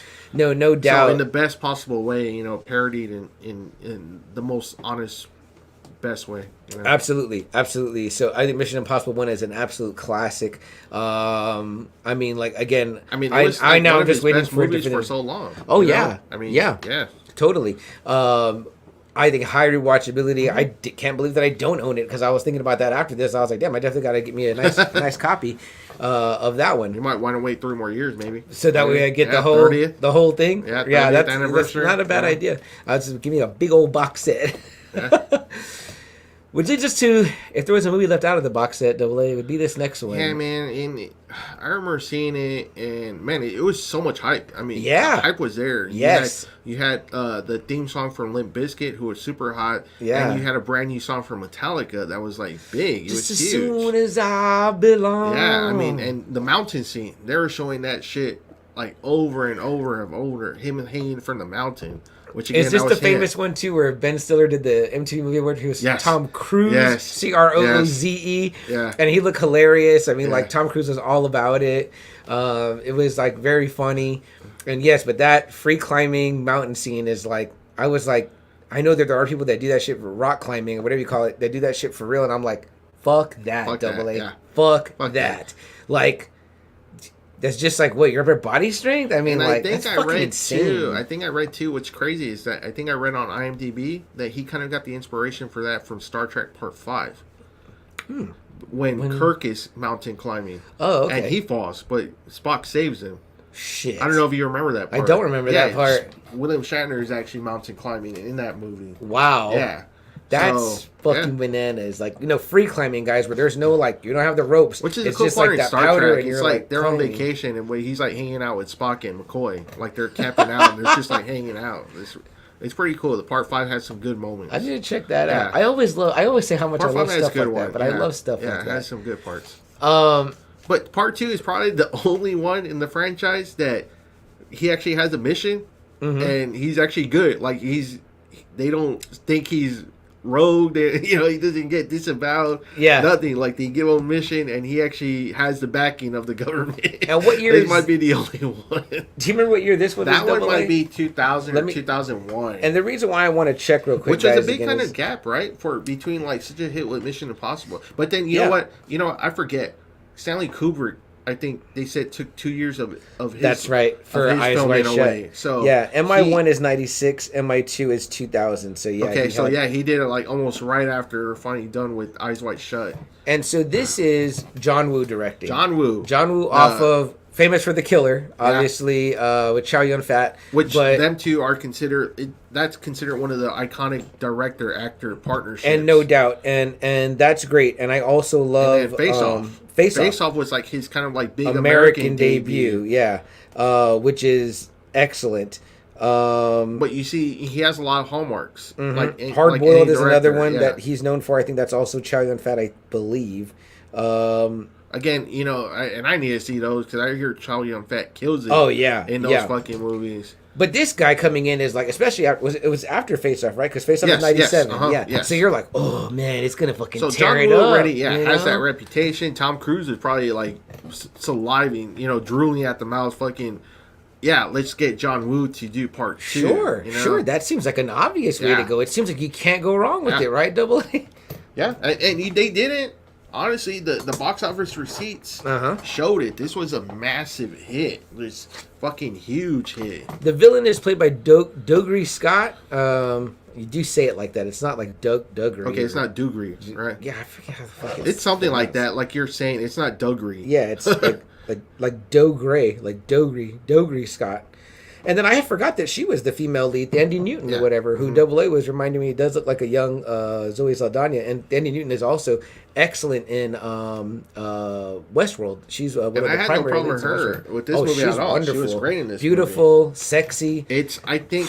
Man, she's a stone cold fox, man. So, the villain for me, Dougray Scott, kind of just wasn't there for me. And I thought it was kind of... Go ahead. What are you going to say? I thought it was kind of a ripoff of Goldeneye. GoldenEye. I was about to ask you, was this after GoldenEye? Yes, It was, way right? after. And I was like, Yes. is he supposed to be the I was Trevor? like, oh, man, great, he the sucks IMF. balls. Yeah, it was like another IMF agent, that's supposed to be as good as Ethan. Because I don't know if you heard that part, whenever Ethan wasn't available, they would get him to double him, right. Yeah. Now, this guy... Does he have a claim to fame, Double A? I don't know. It was just that Ever After with Drew Barrymore. Oh, right. That's the only thing I really saw. And obviously... Trivia, he was supposed to be Wolverine, but took this instead. And not a bad choice, honestly. Thank God we got Hugh Jackman. It's, this was, Mission Impossible. It's Tom Cruise. You're starting along, and X-Men was, the comic book field was still very unproving. Yeah. And I've heard other podcasts, Rob Liefeld saying that, Hugh Jackman's agent, when he was just starting with X-Men, when he was auditioning for films, that his agent told Hugh Jackman, don't mention that you're playing this comic book character. That's how low it was at the time. Wow. That it still wasn't being taken very seriously. So, so good on him, and for us too, for, him choosing Mission Impossible. I will say this, Double A. I found myself, as I was watching this movie through the thin-ass plot, I was like... It's kind of the same plot, I thought, from the first one. I thought it was the exact same kind of plot, but... It was just that Tom Cruise was like, I like the first one, but I want to put more stunts into this one. Right. Because it was an IMF agent that turned rogue, that stole something that was going to damage, everything, which in this case was like a gas. Right, virus that, it was going to, if you unleash, Chimera. but they had the cure. Yeah, but it still kind of felt like the same one. He was going to blackmail the pharmaceutical company, who's played by, what's his name? Gleason. I was going to say Jackie, but that's the Honeymooners. Yeah. We just liked him in, what do you call it? And he's in Edge of Tomorrow, too, with Tom Cruise, too. I got it right here. Brendan Gleeson. Good job, Double A. Good job. Yes. And, that's basic. And I was kind of like, okay. But it kind of felt like the same plot. Like, again, it was like the IMF agent, that took something that was going to damage, the world, and... he has to go. Right. Well, it's kind of like one of the things, too, that I see Double A at the end is I'm like, when I think about, like, the first one, it's like, why did Phelps do this? It was like, money. It's like, why is this guy doing this? Money. I'm like, and I know that's kind of a classic. But I was kind of thinking, I was like, man, like I said, I was like, did Tom Cruise, like, when he saw Mission Impossible, he was like, I like this movie a lot, but I wish it would have had more action. Right. And instead of Brian De Palma, let me get his opposite. John Woo, John Woo, which is full of action. And it has every John Woo hallmark you could think of. Even the dove. The doves. Even I know, which fucking dove. That was dumb. Yeah, I was like, the double guns. You want to see a guy jumping and shooting two guns? Yeah. You get John Woo. Yeah. And it's almost the same. They always do he did a lot of the Nicolas Cage shit in Face Off, the sliding, double gun. Yeah, but then you get the flip kicks and the spin kicks. Yes, he even hits like a guile fucking that guile flash kick, and I was like, that doesn't look. It didn't look good. It just didn't look good. It looked kind of comic. When they're crashing into each other and they fly off, I was like, what are they? Are they knights on fucking horseback jousting? I was like. This, I guess especially when you come off such a good gripping spy thriller like that first one, this one kind of leaves you like a weird taste in your mouth. Weird. I mean, it's got action up the ass, but it's just like, I didn't like it then as a kid. For me, I was watching it, I was like 13. Yeah. And then, I never saw it again. And this kind of killed my love for the franchise, which, hadn't been a franchise yet. Yeah. But I was like, when he announced part 3, I was like, I'm not going to see part 3. Yeah, you're like, I'm good. I'm good. Yeah. And, but then I saw it again this year, and I was like, wow, this still fucking sucks for me. I probably hadn't seen it since I first saw it. I probably did see it in theater. I probably was working at a theater at that time, so I saw it for free. That's what's crazy. Yeah, I think I saw it at theater, too. No, not in 2000. I would have been out of the theater already, I think. Yeah, but graduating at least for sure. What? Yeah, definitely graduated. Yeah, so but I probably saw it because I love the first one so much in theaters. Again, that's why I went. But I can't really remember, but I probably did like it then when I was a kid. You know what I mean? But I remember not like I remember I told my brother after I came to the movie.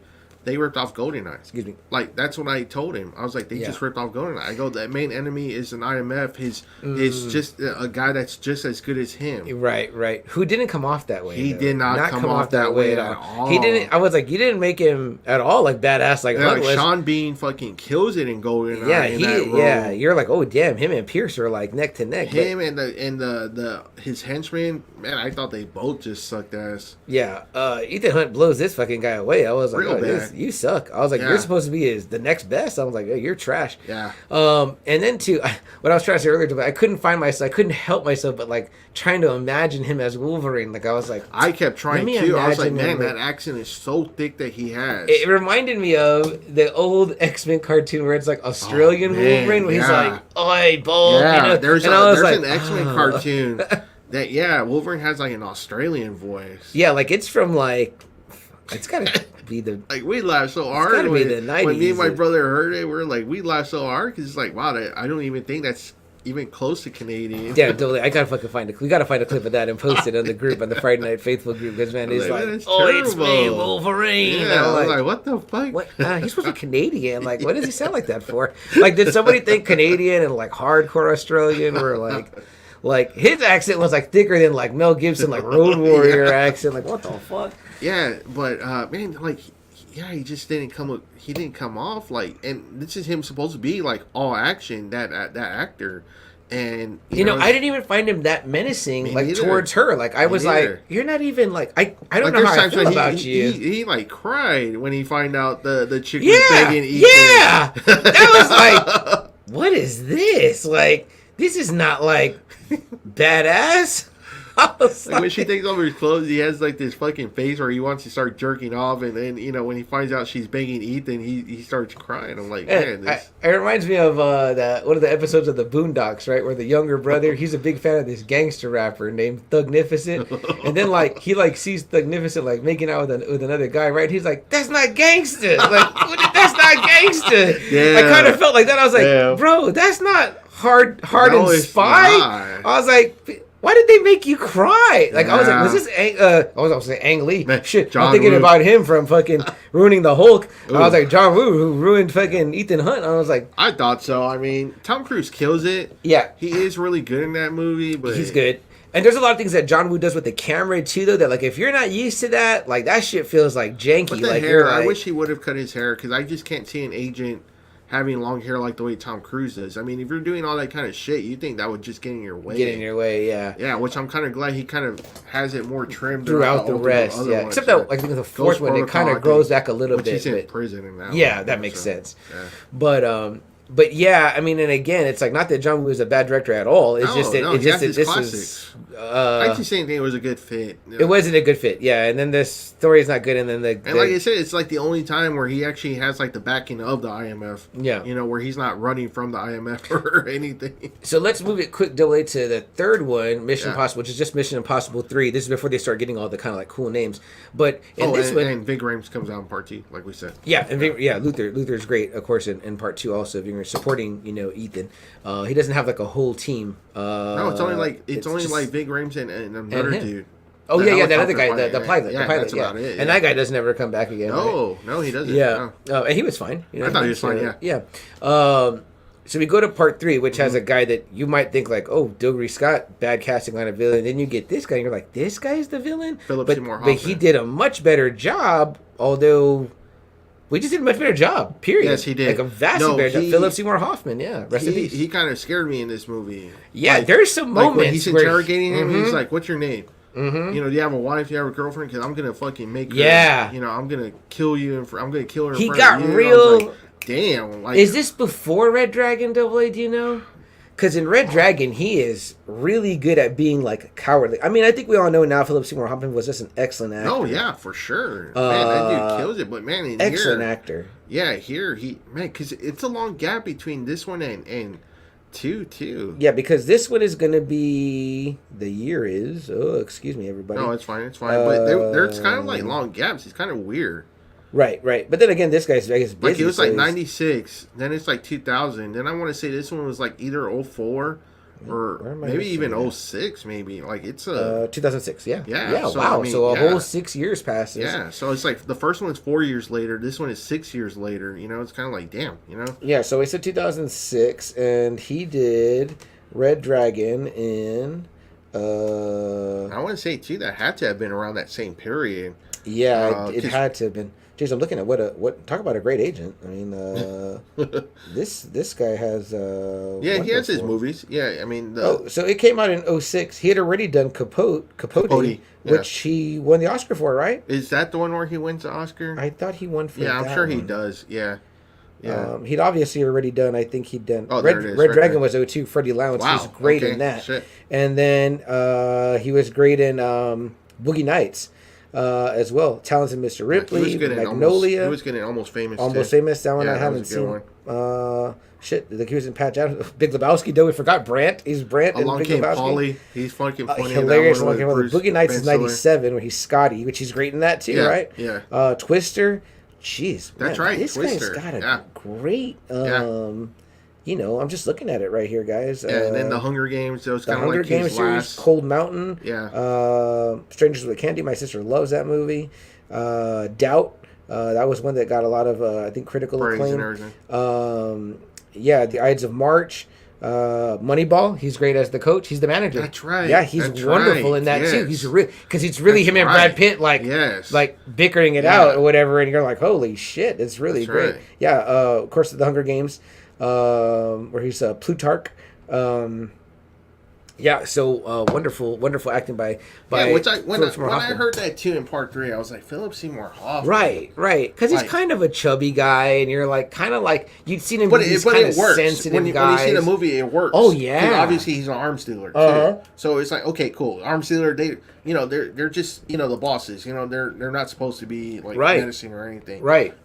But I remember hearing too much praise about part 3. Like it's weird. It's just I remember like people weren't blown away by it. Yeah. Like the way I guess I with part agree. 2 it came along. I agree, because I think I even like waited to watch this one, and then I remember I seeing it barely and thinking saw- it was fine. I barely saw 3 through 7 like this year, like last month. I barely saw all the movies, and so like when I saw this one, I was like, wow, this is like a major step up from part 2. Definitely. Major.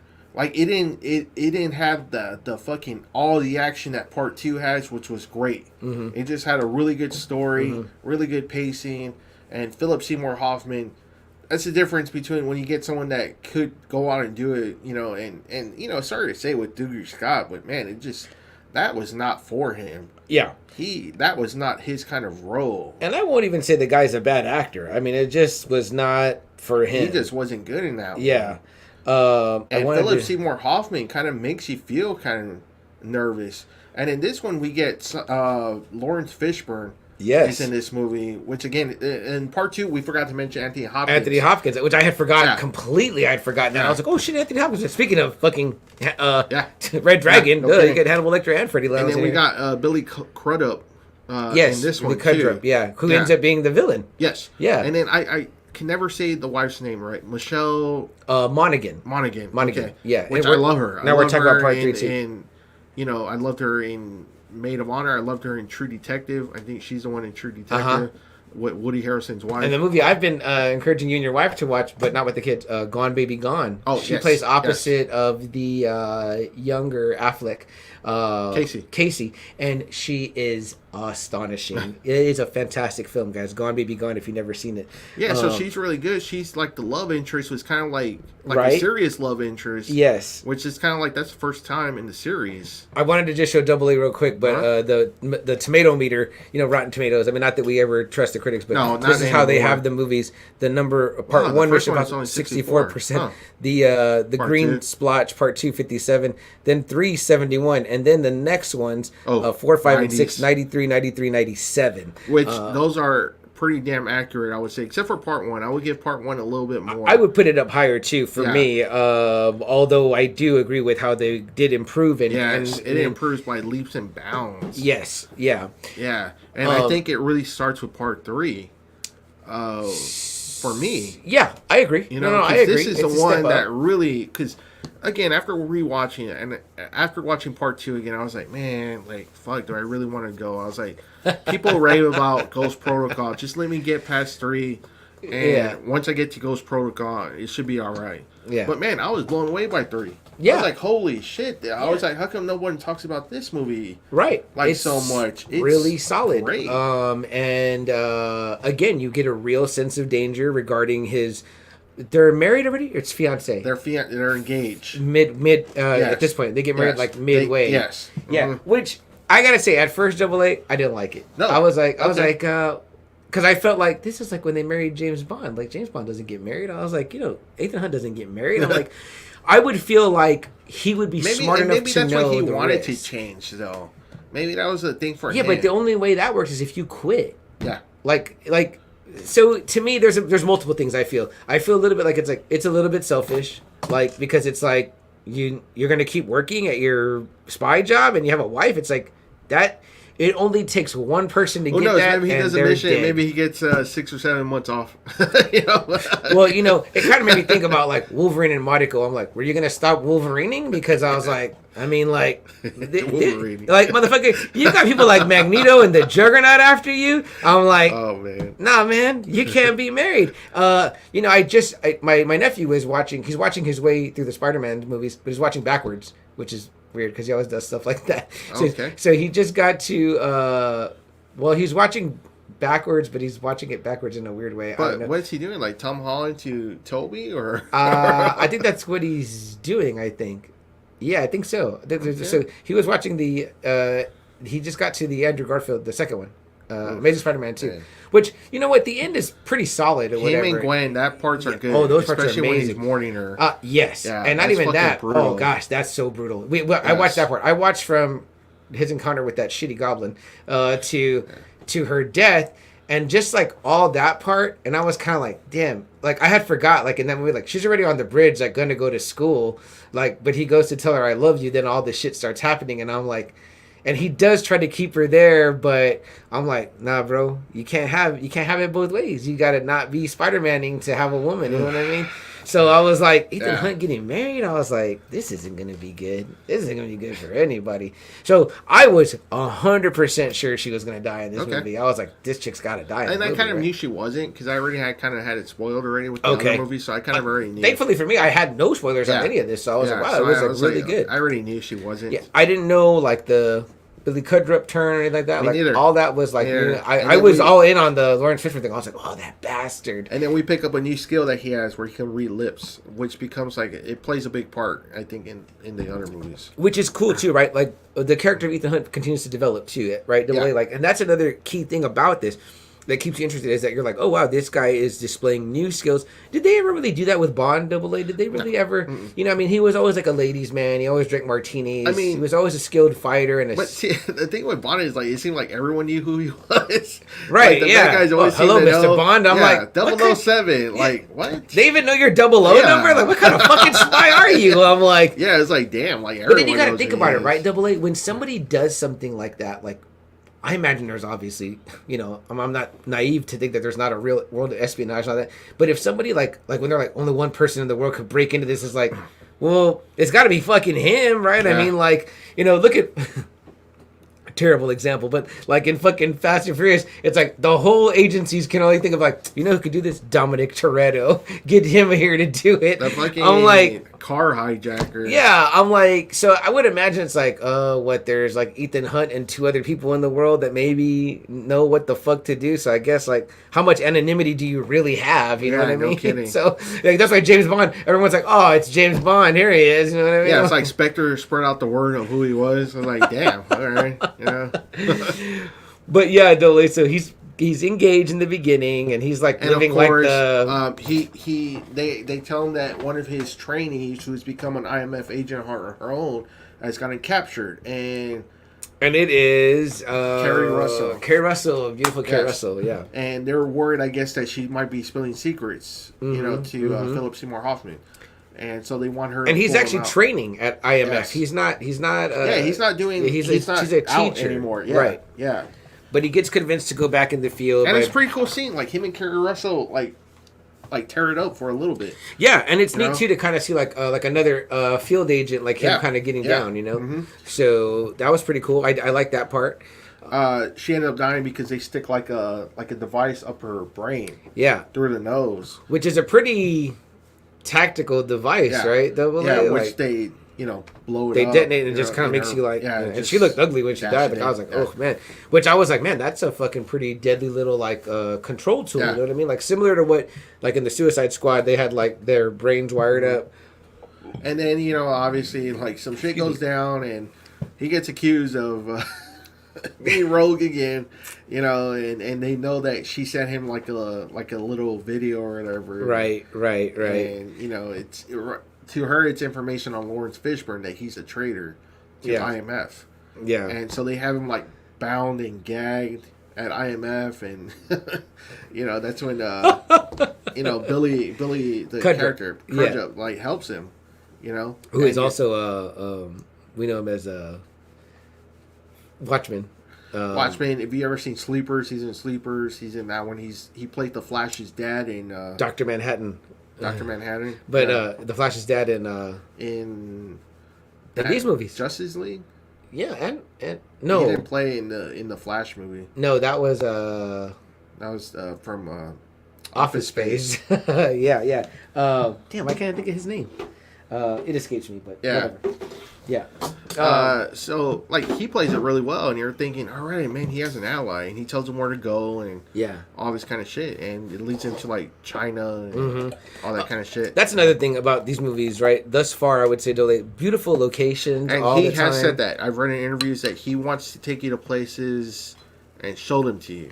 I love that. I found like it's like a feast for the eyes. Like I'm like, wow, is that what that place was like? Morocco, they go and like. He said that was his. That's his cool. Thing and that he wants to do. Did they ever talk about him running? Because the man runs. He runs a lot. Yes. He runs more than Forrest Gump. Like I'm like, and that man can run. I'm like, look at him. He's got it. Runs with a straight back, and he's like, he's running a lot. Like these, I'm like, I get tired watching that guy run. He was like, fuck, this went like he's fast. Yeah, he's fast. He's fucking sprinting, man. I mean, like I wouldn't want a foot race with Tom Cruise. Like the man has a good run to him. You know what I mean? Even at 60, he's running quick. No shit. Yeah, and I'm like, damn, that's probably how he stays looking like that or whatever. Yeah, like him and Stallone, man, those two guys fucking kill it. Because when Stallone's like doing that in the Expendables, like Stallone's like 71 or 72 in the first one. He's moving really damn good. The images I saw from him from Tulsa King, he looks like, still looks good, man. I'm like, damn, he looks fucking good. I need to watch that, by the way. Are you watching that? No, I haven't. Just one more thing to add. My dad says it's great. Everyone's telling me it's My dad said that one, the old man with Jeff Bridges. With Jeff Bridges, he's like, oh man, you're missing those, and so I got we got plenty of shit, plenty of potential topics. Too fucking much now. But yeah, so back to this one in part 3. So of course you get the kind of the classic, like we said, Hunt goes rogue. Then they do there's a plot to the turn. And they're saying that like Philip Seymour Hoffman's character always knows what's going to happen, and then we find out that it's because he's working with the IMF. Mm-hmm. He's working with either Lawrence Fishburne. You're thinking Lawrence Fishburne. He's like, shit, that's how he got all the information on Ethan. Right. It's like fucking A. So it's great. Obviously, they get married midway between. At one point, Luther tries to convince him otherwise. That's like the only way I think he tells her, like that he can tell her. I think is if that's his wife. Yeah, that's the only way he can tell her what his job really is. Yeah, And we have some other side characters in this one, right? Double A. Yeah, Ving Rhames comes out again. Ving Rhames is back. I thought that we got a few other people in this one. I can't remember. Obviously, we said Michelle Monaghan, Ving Rhames. Is this Simon's? No, that can't be his first. He comes out in Ghost Protocol. No, it says Simon Pegg? Yeah, he's in Mission Impossible 3, yeah. Really? Yeah, but I think he's just real briefly in the lab. So it's real quick, whatever, yeah. Maggie Q, she's great. Again, we mentioned Carrie Russell. But yeah, so this is the introduction of a new character that will become like a recurring character. Simon Pegg is Benji Dunn.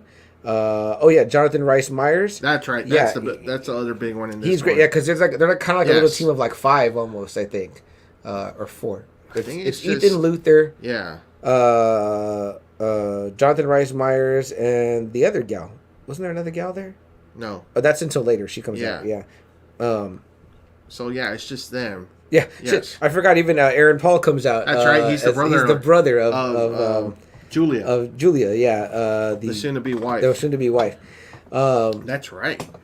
I was like, what the fuck? Yeah. But what are the key elements to take out of this one, Double A? I mean, like I said, obviously we have The Turn by Billy Crudup. I think the story just it was tighter. It was almost like a mixture of the first one with just better action scenes than part 2. Mm-hmm. Philip Seymour Hoffman is a huge improvement over part 2. Yes, agree. Agree. And you start getting the Mission Impossible formula. Yes. You start seeing Ethan being like really desperate in certain situations, you know. Right. And Tom Cruise, man, not a lot of people give him credit for like his acting, because when he thinks that Philip Seymour Hoffman kills Julia, man, you can feel that dude's fucking pain. Oh, yeah. Big time. He is incredibly intense. And I've heard people say in interviews, you know, like I even mentioned, like I said, the Matt Damon one, that he's a very serious guy, right? You know, I think we both know people like that. We probably wouldn't call ourselves that. I might call you that. Oh, okay. I might All say right. you're kind of a serious guy. I try not to be. Yeah, okay, good. But I mean, I would say, you know, I get told that too, like at home. Like Really? I don't have the rep I have outside is a kind of a serious guy thing. Is like, you know, like I take myself too seriously. I try not to. I did in my middle school years, and I didn't like it, and you know, so. Right. I mean, you know, I think, and I wear shirts that kind of tell my personality. Like at work, I wore Grogu t-shirt. Oh, okay. And then people wanted to talk to me about Mandalorian. Do you They're think like, it's because "Man, did people you see thought you Mandalorian?" were a serious guy? Maybe I don't know, but I mean, I wear wrestling shirts. Yeah. They're like, man, do you see wrestling? You know. Yeah. Blah blah blah. You know, did you see Mandalorian? Yeah, I saw Mandalorian. I mean, I know you're like a fun-loving guy. You know what I mean? But I think that. What I mean is, I guess to say that as I think maybe people probably would take you as a serious guy right off the bat. You're like, you Double seems like a serious guy. But hopefully not intense. Hopefully not serious. You No. You know, like you can have a beer with me, I'll be okay. You know, Yeah. Once you start talking about a topic, trust me. And there's little moments, right? Like, you know, where you see like, you know, Ethan Hunt having a beer or whatever with the team that you feel kind of like, okay. Like it was really weird seeing the beginning of this one. Yeah. And him having the party and hosting the party. Right. I was like, wow, this is slowly different from 1 and 2. Yeah. You know, yeah. where he's like focused. He looked like, even when he's describing his job with transportation, I was like, yeah, when that guy's like, yeah, which is that guy that was a pilot in fucking Star Wars. oh, really? Yeah. Oh, he, in the new trilogy. Okay. Which I'm sure still was like, But still, I'm like, oh, if they could cast me in a fucking J.J. Abrams fucking Star Wars, I'd be like, oh yeah, I'll fucking be a stormtrooper because it's Star Wars. Yes. But yeah, so you're absolutely right. You know what I mean? It was like different. It was different seeing him. And then too, I'm like, okay, this chick's just like a normal chick. She's a nurse, And right? I think that was a good thing about him too. Yeah, she's a nurse. Is that he was like, let me change the character a little bit more. Yeah. You know, let them see. This is something that you won't see James Bond doing. This is something you're not going to see Jason Bourne. You're going to see this guy at home. Point. Yeah, you're going to see this guy at home. What he does in his off time. Yeah. He's hosting parties with his fiance. Right. You know, he's having a good time. He's laughing. He's interacting with people. He's not talking anything about missions whatsoever, you know. And I gotta say, maybe at first that's why I didn't like it, but then I realized now that you're saying that, it's making me realize that's what kind of makes Ethan Hunt like you like him. Yeah. I kind of like him a lot. You know what I mean? And I really learned that as I told Double A. I was laughing so much during some parts of these movies, like their back and forth exchanges with him and Benji. Yes. even when later on, you know, he's telling him, he's like, well, what do I do? He's like, well, I figured you would just jump, and he's like. Jump. Like, what the fuck? Like, you know what I mean? But it's kind of like, well, we're already used to seeing you do it, Ethan. So it's like, and he's kind of like, oh, fuck, I guess. You know, and believe me, he does some incredible fucking things where I'm like, man, crazy, it's incredible. man. Like, I'm like, that is, like, so badass. Like, you wish was a fucking guy. Like, if we had a guy that was really doing that for us, the American Spies, it would be fucking great. Yeah. But, But yeah, so it really shows like a human side of Ethan, and he's got something fighting for. This one, it's Julia. Right. She's in trouble, like serious trouble. Like Philip Seymour Hoffman gets her. Right. He gets the information. Obviously, we learn he's working with the IMF. There's someone that's rogue in IMF who makes Ethan rogue, and like it's almost going to be the blame to get it off the other dude. They want him to be like a fall guy. Yes. And there's that scene. And it's kind of in the beginning. They kind of tease that scene in the beginning where they have him there and Julia there. You're thinking it's Julia, and he's like, tell me what I need to know. Yes. And he's like, you got 5 seconds. It's like he's counting down. Philip Seymour Hoffman. He goes 5, 4, 3, 2, and then he's like, Tom Cruise is like, I don't know anything. Like he's like really fucking passionate. He's like, I don't know anything. No, and he shoots the head. You're like, holy fuck. I forgot that the movie starts that way because then it goes backwards. Yeah, so and then you're thinking, and then he's telling Ethan when they first capture him, I'm gonna get your wife, your girlfriend. I'm gonna kill her right in front of you.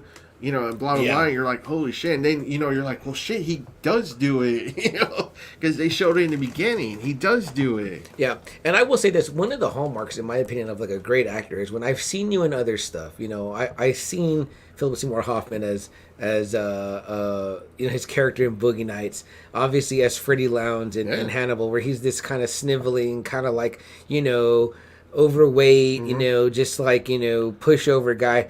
I didn't see any of that in this character. I mean, like, he brought the intensity, and I mean, like, even when they start to scrap, he's fucking tossing Cruise around pretty good. I was like, holy I don't know if he's a bigger man or whatever, but I was like, I wonder, you know what I mean? Maybe, because Cruise, you got to remember, he's like about 5'6". Yeah, he's kind of a smaller guy. He's probably, at most, probably maybe 150, 160. Yeah. Because he keeps himself in really good shape. Right. So that means that, even at a heavier weight, Philip Seymour Hoffman could have been like maybe like 250. Could have been. I mean, and he's throwing him around. I was like, it's kind of believable. It almost gave me like, in my own mind, I was writing this guy's backstory. I was like, is he like Kingpin, where he's like strong underneath or whatever? Like maybe this guy benches a whole lot or whatever. And I was like, he was fucking like kicking Cruise's ass. Yeah. It was much more enjoyable than him and Bogey Scott. But too is that you got to remember too in this fight too, and they actually make this really good. Is that before that fight, Philip Seymour Hoffman like injects that shit in Ethan's head. Yeah, and I guess something presses it or it starts fucking with his brain. Right. He's like all kind of like wobbly. And so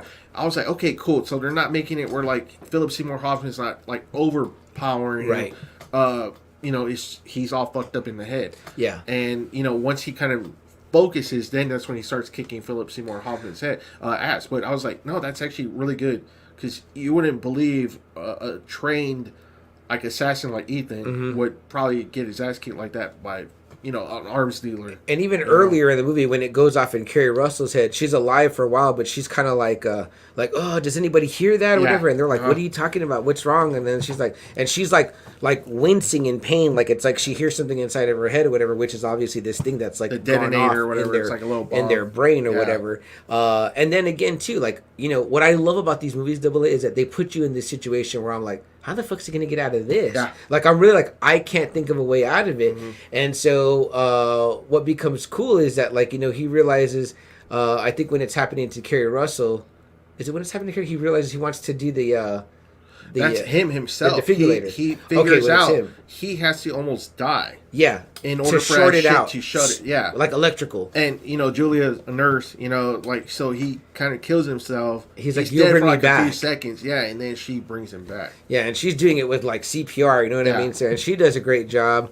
This one wraps up pretty nicely, I think. It did. It really did. Yeah. Yeah. It turns out it wasn't Lawrence Fishburne. He was. He's straight. Yeah. Yeah. And he gets kind of like back into the good graces of the IMF again. And this time he takes his wife now to meet like the team, whatever. So she meets Luther and she meets Simon Pegg and she meets Jonathan Rhys Meyers. And I thought there was a girl. too, but I can't remember. It might have been that Maggie Q then. Okay. Maybe it was that Maggie Q then. Yeah. She's the Asian girl. Yeah. Yeah. That's what I was saying. I thought there was being like a little quintet or whatever you call this. Yeah, you're right. I kind of remember that, yeah. Because she's great, too, because I've seen her in other stuff, too. I think she's in that Balls of Fury movie with the guy that's from, the one guy we like from Fantastic Beasts, the chubby guy. that we also like from Walking Dead. Yes. I can't remember. Daniel, I can't think of remember his his name. Anyway, he's fantastic. Dan Fogler. Yes. Yeah, and she's really great in that movie where I was like, man, who is this gal? She's gorgeous. So Maggie Q really great in that one. But now I feel like we kind of move into the new era, right? Double A when we get to part 4. So now they don't call it Mission Impossible was part 1, then it was MI2, then it was MI3. Then we get into part 4, which I believe is Ghost Protocol, right? Double A? Mm-hmm. So Mission Impossible, it would be 4. If you're looking it up on Paramount, it actually does number them, which is good because you get and confused. so I read too that he was really happy that they actually gave this one a title. Yeah. Because he was like, he really was not a fan of Mission Impossible. He was not a fan of MI2, and he was not a fan of MI3. So he was really happy when it's Mission Impossible Ghost Protocol. He likes the titles so he liked that it was Ghost Protocol. He liked Rogue Nation, Fallout, Dead Reckoning. Wow, I was gonna say he didn't have a say so in those earlier ones. Maybe it just passed him by where he wasn't really thinking about it, but he said that he was really happy when it's like, oh shit, we actually have a title for part 4. And real quick, Double A, I want to mention this is that we didn't mention our director alumni again from part 3, Mission Impossible 3, Mr. J.J. Abrams. That's right. I told CM here, I was like, he kicked ass. Excellent work, Mr. Abrams. Which again, it's like, man, I really enjoy his movies. I just don't know what fucking happened in Star Wars. Yeah. Hey, JJ, can you make fucking Kylo Ren like Ethan Hunt? Can you fucking, have Rey fucking doing something, badass with lightsabers and shit? You know what I mean? I'm like, Super 8. I liked this one a lot. Dude, I think it was I liked Star Trek. I think it was the massiveness of Star Wars. It had to have been. It's like someone's like, hey, you're gonna rewrite the Bible. Yeah. It's like, damn, I'm gonna get, man, I don't want to catch heat for that, but I'm just like. That's if somebody hands you Star Wars, you're like, what do I do? Go back to the drawing board and just remake fucking A New Hope? I'm like, bad move, JJ. Man. He trusted you, man. That dude had he fixed Star Trek. Star Trek, great. Man. This movie, great. Cloverfield, pretty solid, right? I would say so, man. Yeah. So what I remember, I would think about this one, Double A. Correct me if I'm wrong, and maybe it was even part 3. But I remember seeing at the beginning it was like produced by like Cruz Wagner. Something like that. Okay. And I think this one is also Cruz Wagner. I think Ghost Protocol. But also we see the beginning of Bad Robot, I believe, is involved. Yeah, so from here on in, JJ is going to be involved. Like producing. Producing, yes. I don't think has a lot to say, but I think his company's heavily invested in the series. They're all in on that, which is cool. Yes, I mean, obviously Bad Robot has a good rep, so, I give it props. What else, Double A? Cast-wise in this one, Ghost Protocol? Oh, yeah, Paula Patton. Fucking babe in this movie. Which one is she, Double A? She's the female in his team. Gosh, yes. She is. I got it right here. Jane Carter.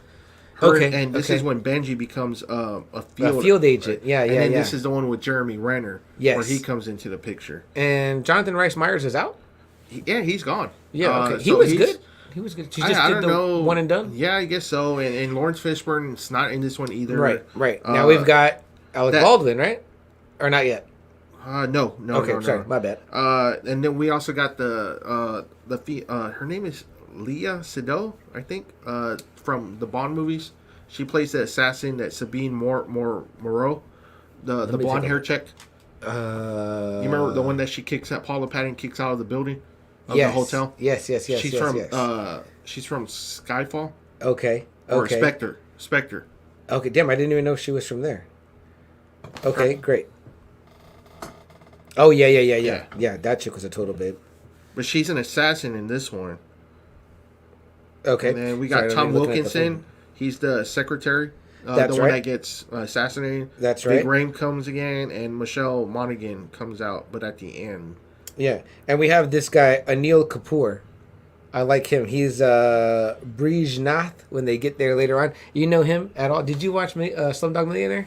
No. He's great in Slumdog Millionaire because he's like the Regis Philbin, the host. What's that his character thing? In the movie?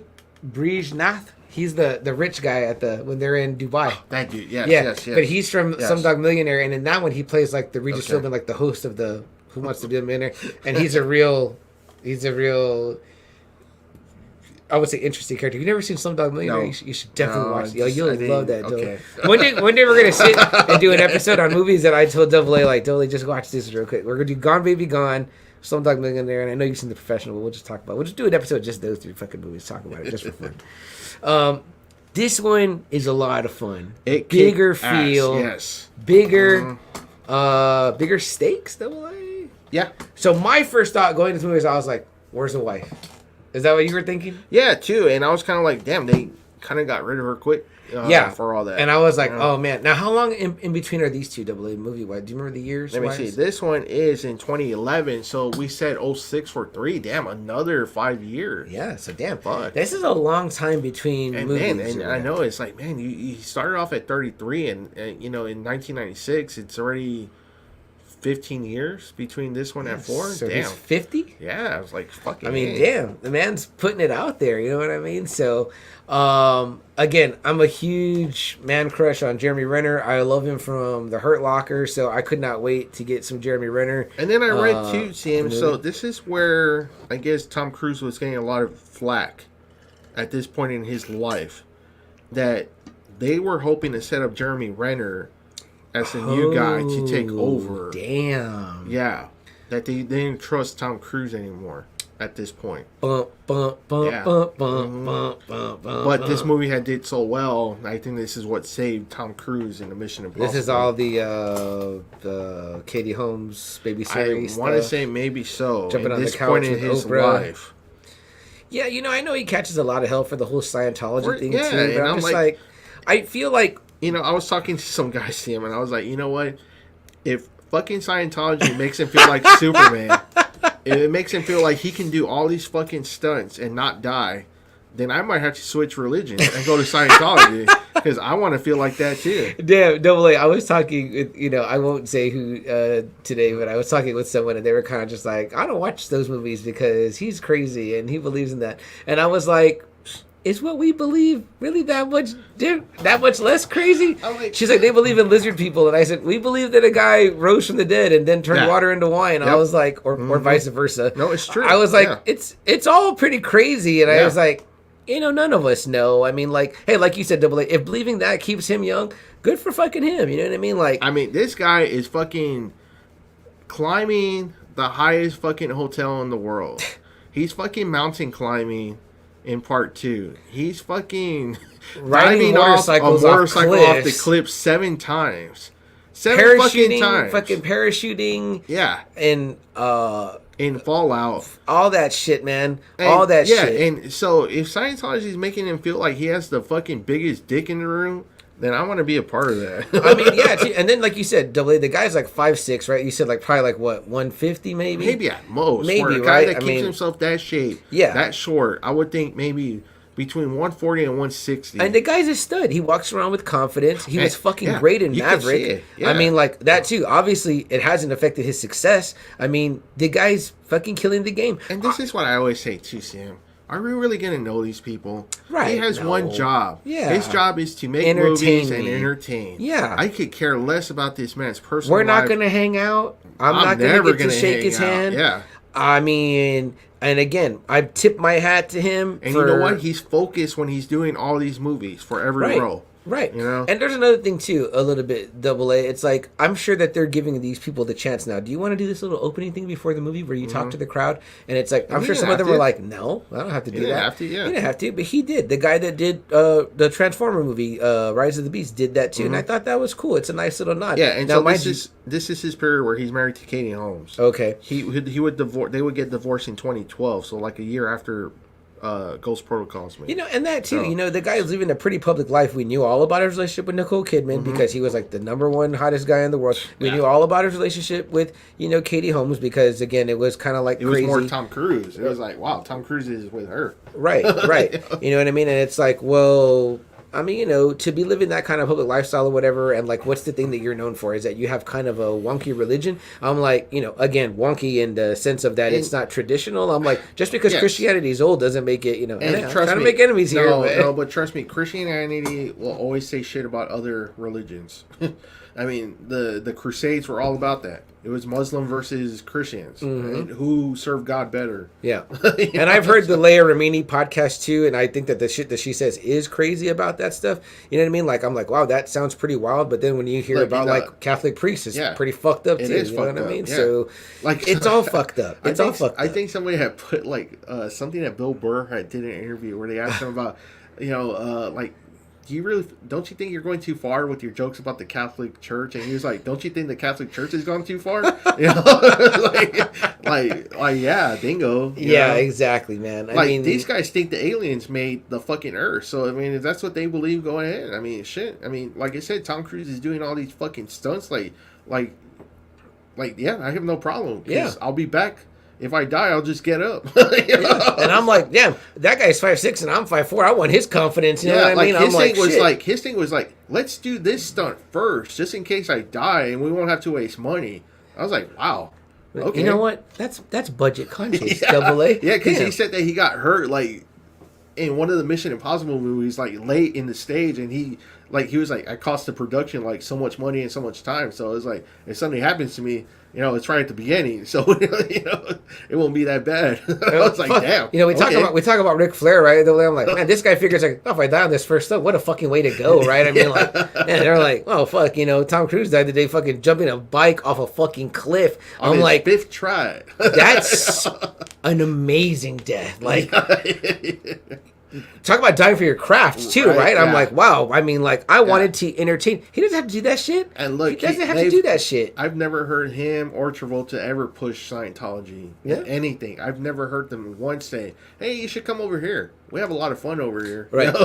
Number one, they don't just let anybody in, from what I heard. So, number one, I think you got to contribute like $1 million over your lifetime. I probably will never see that in my lifetime, unless this podcast really takes off. Yeah. I'm like, number two, I think you got to pass some type of IQ test or whatever. And like, I was like, I don't know if I'm getting through that thing. But it's like I said, I've only ever seen a man promote movies, go out, promote his movies. And that's it. And, the few pictures that people snap of him and what lady he has on his arm at the time. Right. And everyone wants to speculate about what happened in their relationships, but there's always two sides. Which I'm I'm like, cut it out. Like, I mean, again, the classic, the paparazzi's in the middle of it. It's like, dude, you know what I mean? Like, again, this guy chooses to lead a public life because he wants to entertain people. Yeah. It's like, and that's all his mission has been. Yeah. And that mission is kind of impossible because you can't lead that kind of life and not be in your business. But I tell you what, I haven't seen a guy stay this popular for this long. Like, it's rare for an actor to stay this fucking big for almost 4 or 5 decades. I feel like, Double A, you're getting to the position where it's like you've got like Brando, Nicholson, and it could be Cruise, man. I mean, like, it's like they're just like those eras. Do you feel like that a little bit? Yeah, he stayed. He has stayed more popular than Will Smith, who was the king of the summer movies at one point. He's passed up Harrison Ford. Yeah, you could put Harrison in that group. I'm talking about too. But I mean, man, I feel like he's already passed up Harrison Ford at that point. But Double A, I gotta say, when I think about movies of someone that I have watched my entire life, from Legend to Top Gun, Risky Business, to Cocktail, right? Yeah, it's Days of Thunder. Days of Thunder, Far and Away, Jerry Maguire, Magnolia, Vanilla Sky, Eyes Wide Shut, Vanilla Sky. I mean, I have tons of this guy's movies. Interview with the Vampire. How different a world is that one? Rain Man, and I rewatched Born on the 4th of July. Magnolia. Yeah, you know what I mean? I'm like, he's exceptional in that movie. I mean, there's just a lot of shit out there. Tropic Thunder. You know what I mean? Man, that's like one of my favorite fucking roles. Yeah, the cameo in Austin Powers. He chooses to do tongue-in-cheek stuff. He doesn't seem like a real piece of shit to me. I mean, he seems like kind of a nice guy. Again, I don't know him, and I never will. I've seen a like a clip of that Graham Norton show where it's like him, Charlize, and Seth MacFarlane. Okay. And he's cracking like Tom Cruise up a lot. Seth MacFarlane like doing voices, he's cracking Tom Cruise up like hardcore. Yeah. You know? Again, Double A, you hit it on the nose every time you say this, and I love that. It's just like, we don't know them. Yeah. I'm talking about his movies. We're talking about his movies, and we're talking about these Mission Impossible movies. And boy, am I so glad I sat down and watched them, because I was highly and thoroughly entertained by them. It's almost like that. And he is a key part of that. It's almost like that Sean Bean line in Troy. Have you ever seen Troy, where he plays Odysseus, where he's like, you know, him and Agamemnon are talking. He's like, I don't care where the man's allegiances are, as long as I care about his ability to win battles. Right. Like I don't care if if he's bowing down to you or me or anyone. Yeah. This guy can fucking kick ass when we need him to. Talking about he's Achilles. on our side. Yeah, he's on our side. You know. Dang, Double A, we gotta do one about movies like that, 300. You know what I mean? Because man, I love when Hector and Achilles fight, man. I was like, damn, Eric Bana, I'm a fan, bro. Fuck. I was like rooting for him. I was like, man, fuck you, Achilles, you bitch. I was like, but then I was like, damn, but Achilles was just too badass, man. Fuck, man, he wanted You're glory. Just too bad. I'm telling you. All right, Double A, so back to Ghost Protocol. We've ranted long enough. Super fun. Field agent Benji is there. Simon Pegg is wonderful. Which Ethan is like, Benji, what are you doing here? Yeah. He's like, oh, I passed the field test. What do you think, though? I mean, like, isn't Simon Pegg delightful? That's crazy that he's, like, I remember thinking, like, when he did get cast in Mission Impossible, like, Simon Pegg? Yeah. And then, you know, he stayed. He's been on since 3 teeth now. I've got to say that when Cruise Tom Cruise keeps really you around, so that means, like, Ving Rhames and Simon fucking Pegg, you know what I mean? I'm like, he must have liked you. And I can imagine, too, that this guy must have his choice to say, you know who I think would be good?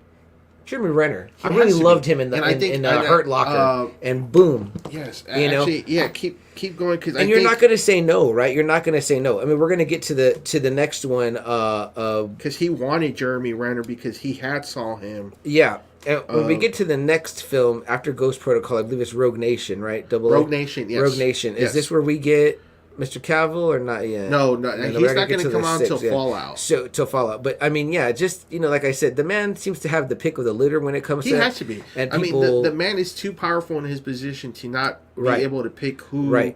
But I think who we do get, not in this one, Rogue Nation, but not in Ghost Protocol, but in Rogue Nation we get Mr. Alec Baldwin comes to join the team. Right? That's when he comes. And here's a guy too that you could almost put on that list. We said with like Ford and Nicholson and Brando.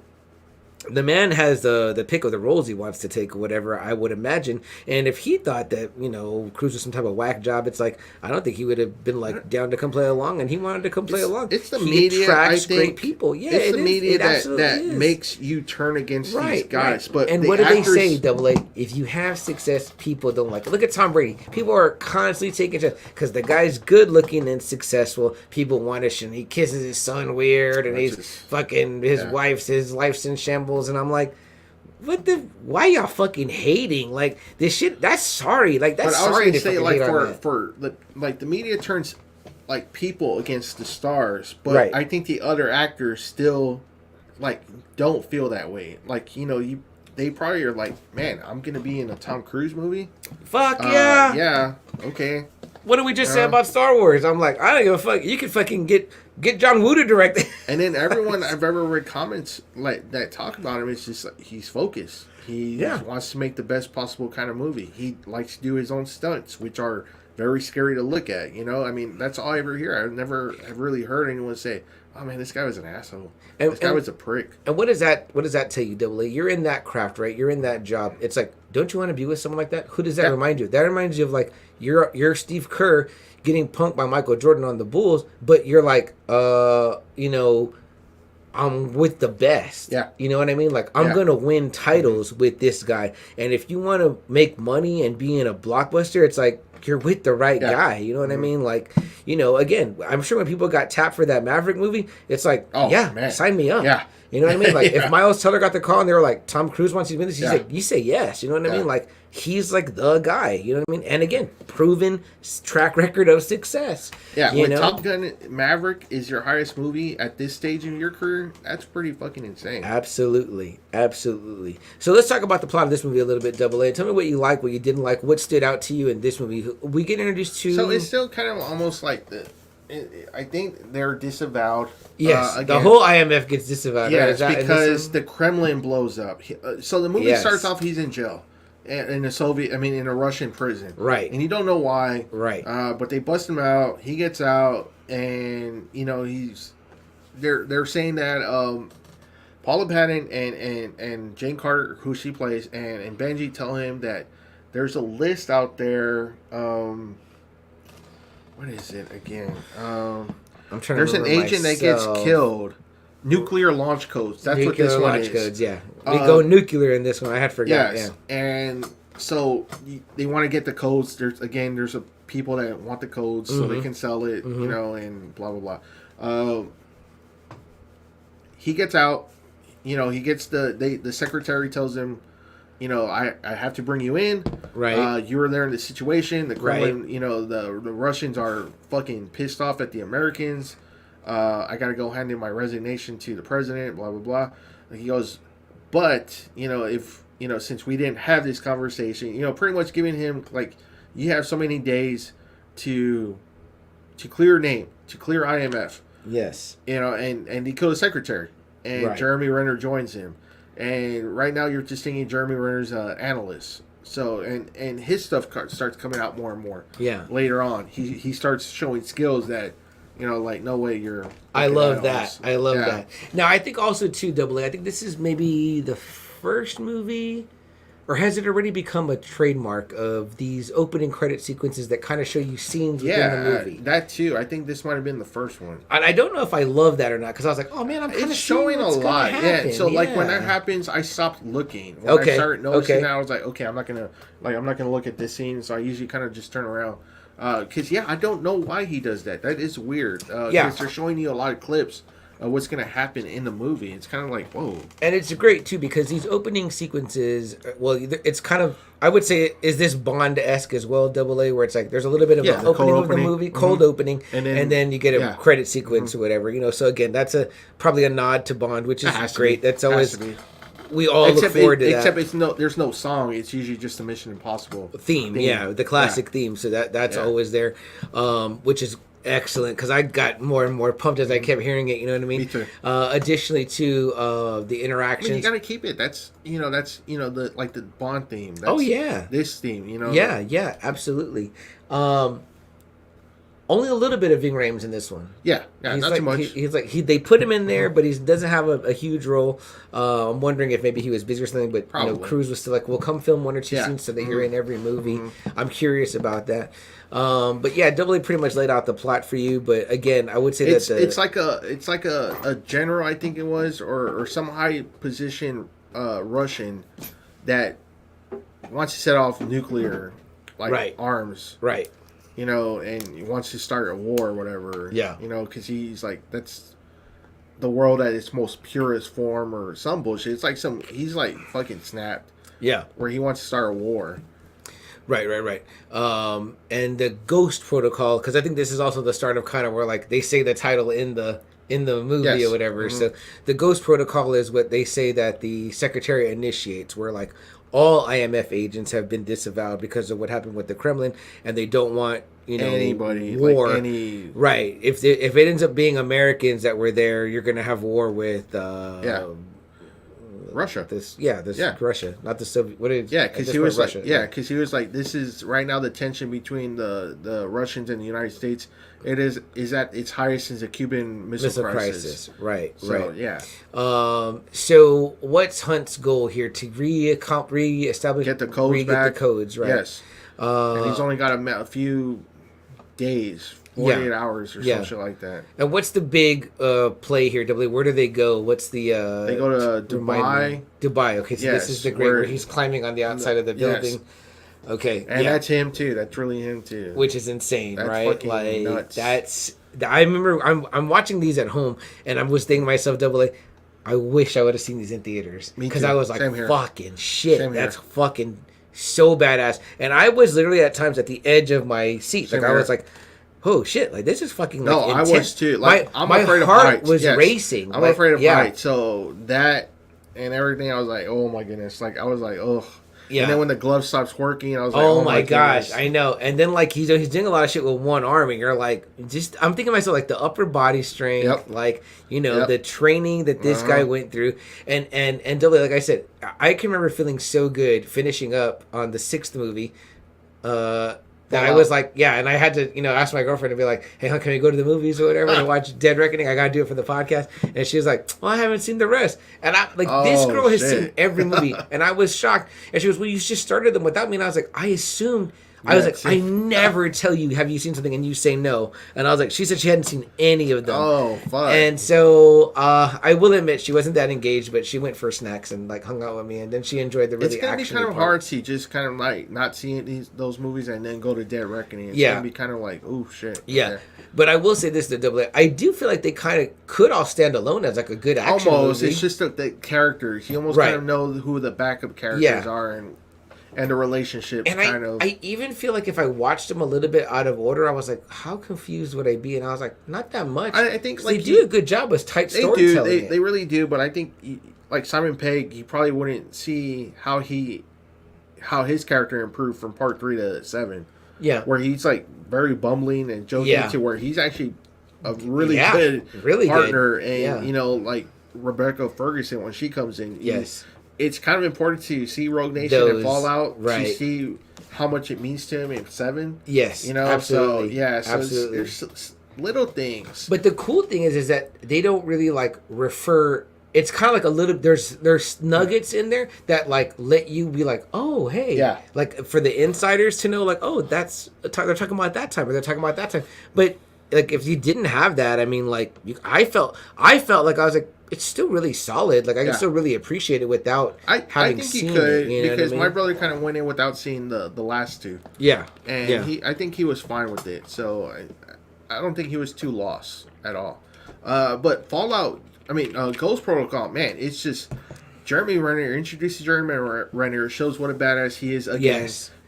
Just him and Tom Cruise really play off well. Paula Yes, Patton, they I do. thought, was really excellent in this movie. She I was kind of wonderful. I was kind of disappointed when her character didn't come back again. Did they say why? I don't know. but Okay, I I was was curious about that, and I thought loved. she was really good in this movie. Yeah, I loved her in the yellow dress. I mean, she was a complete knockout. Yeah.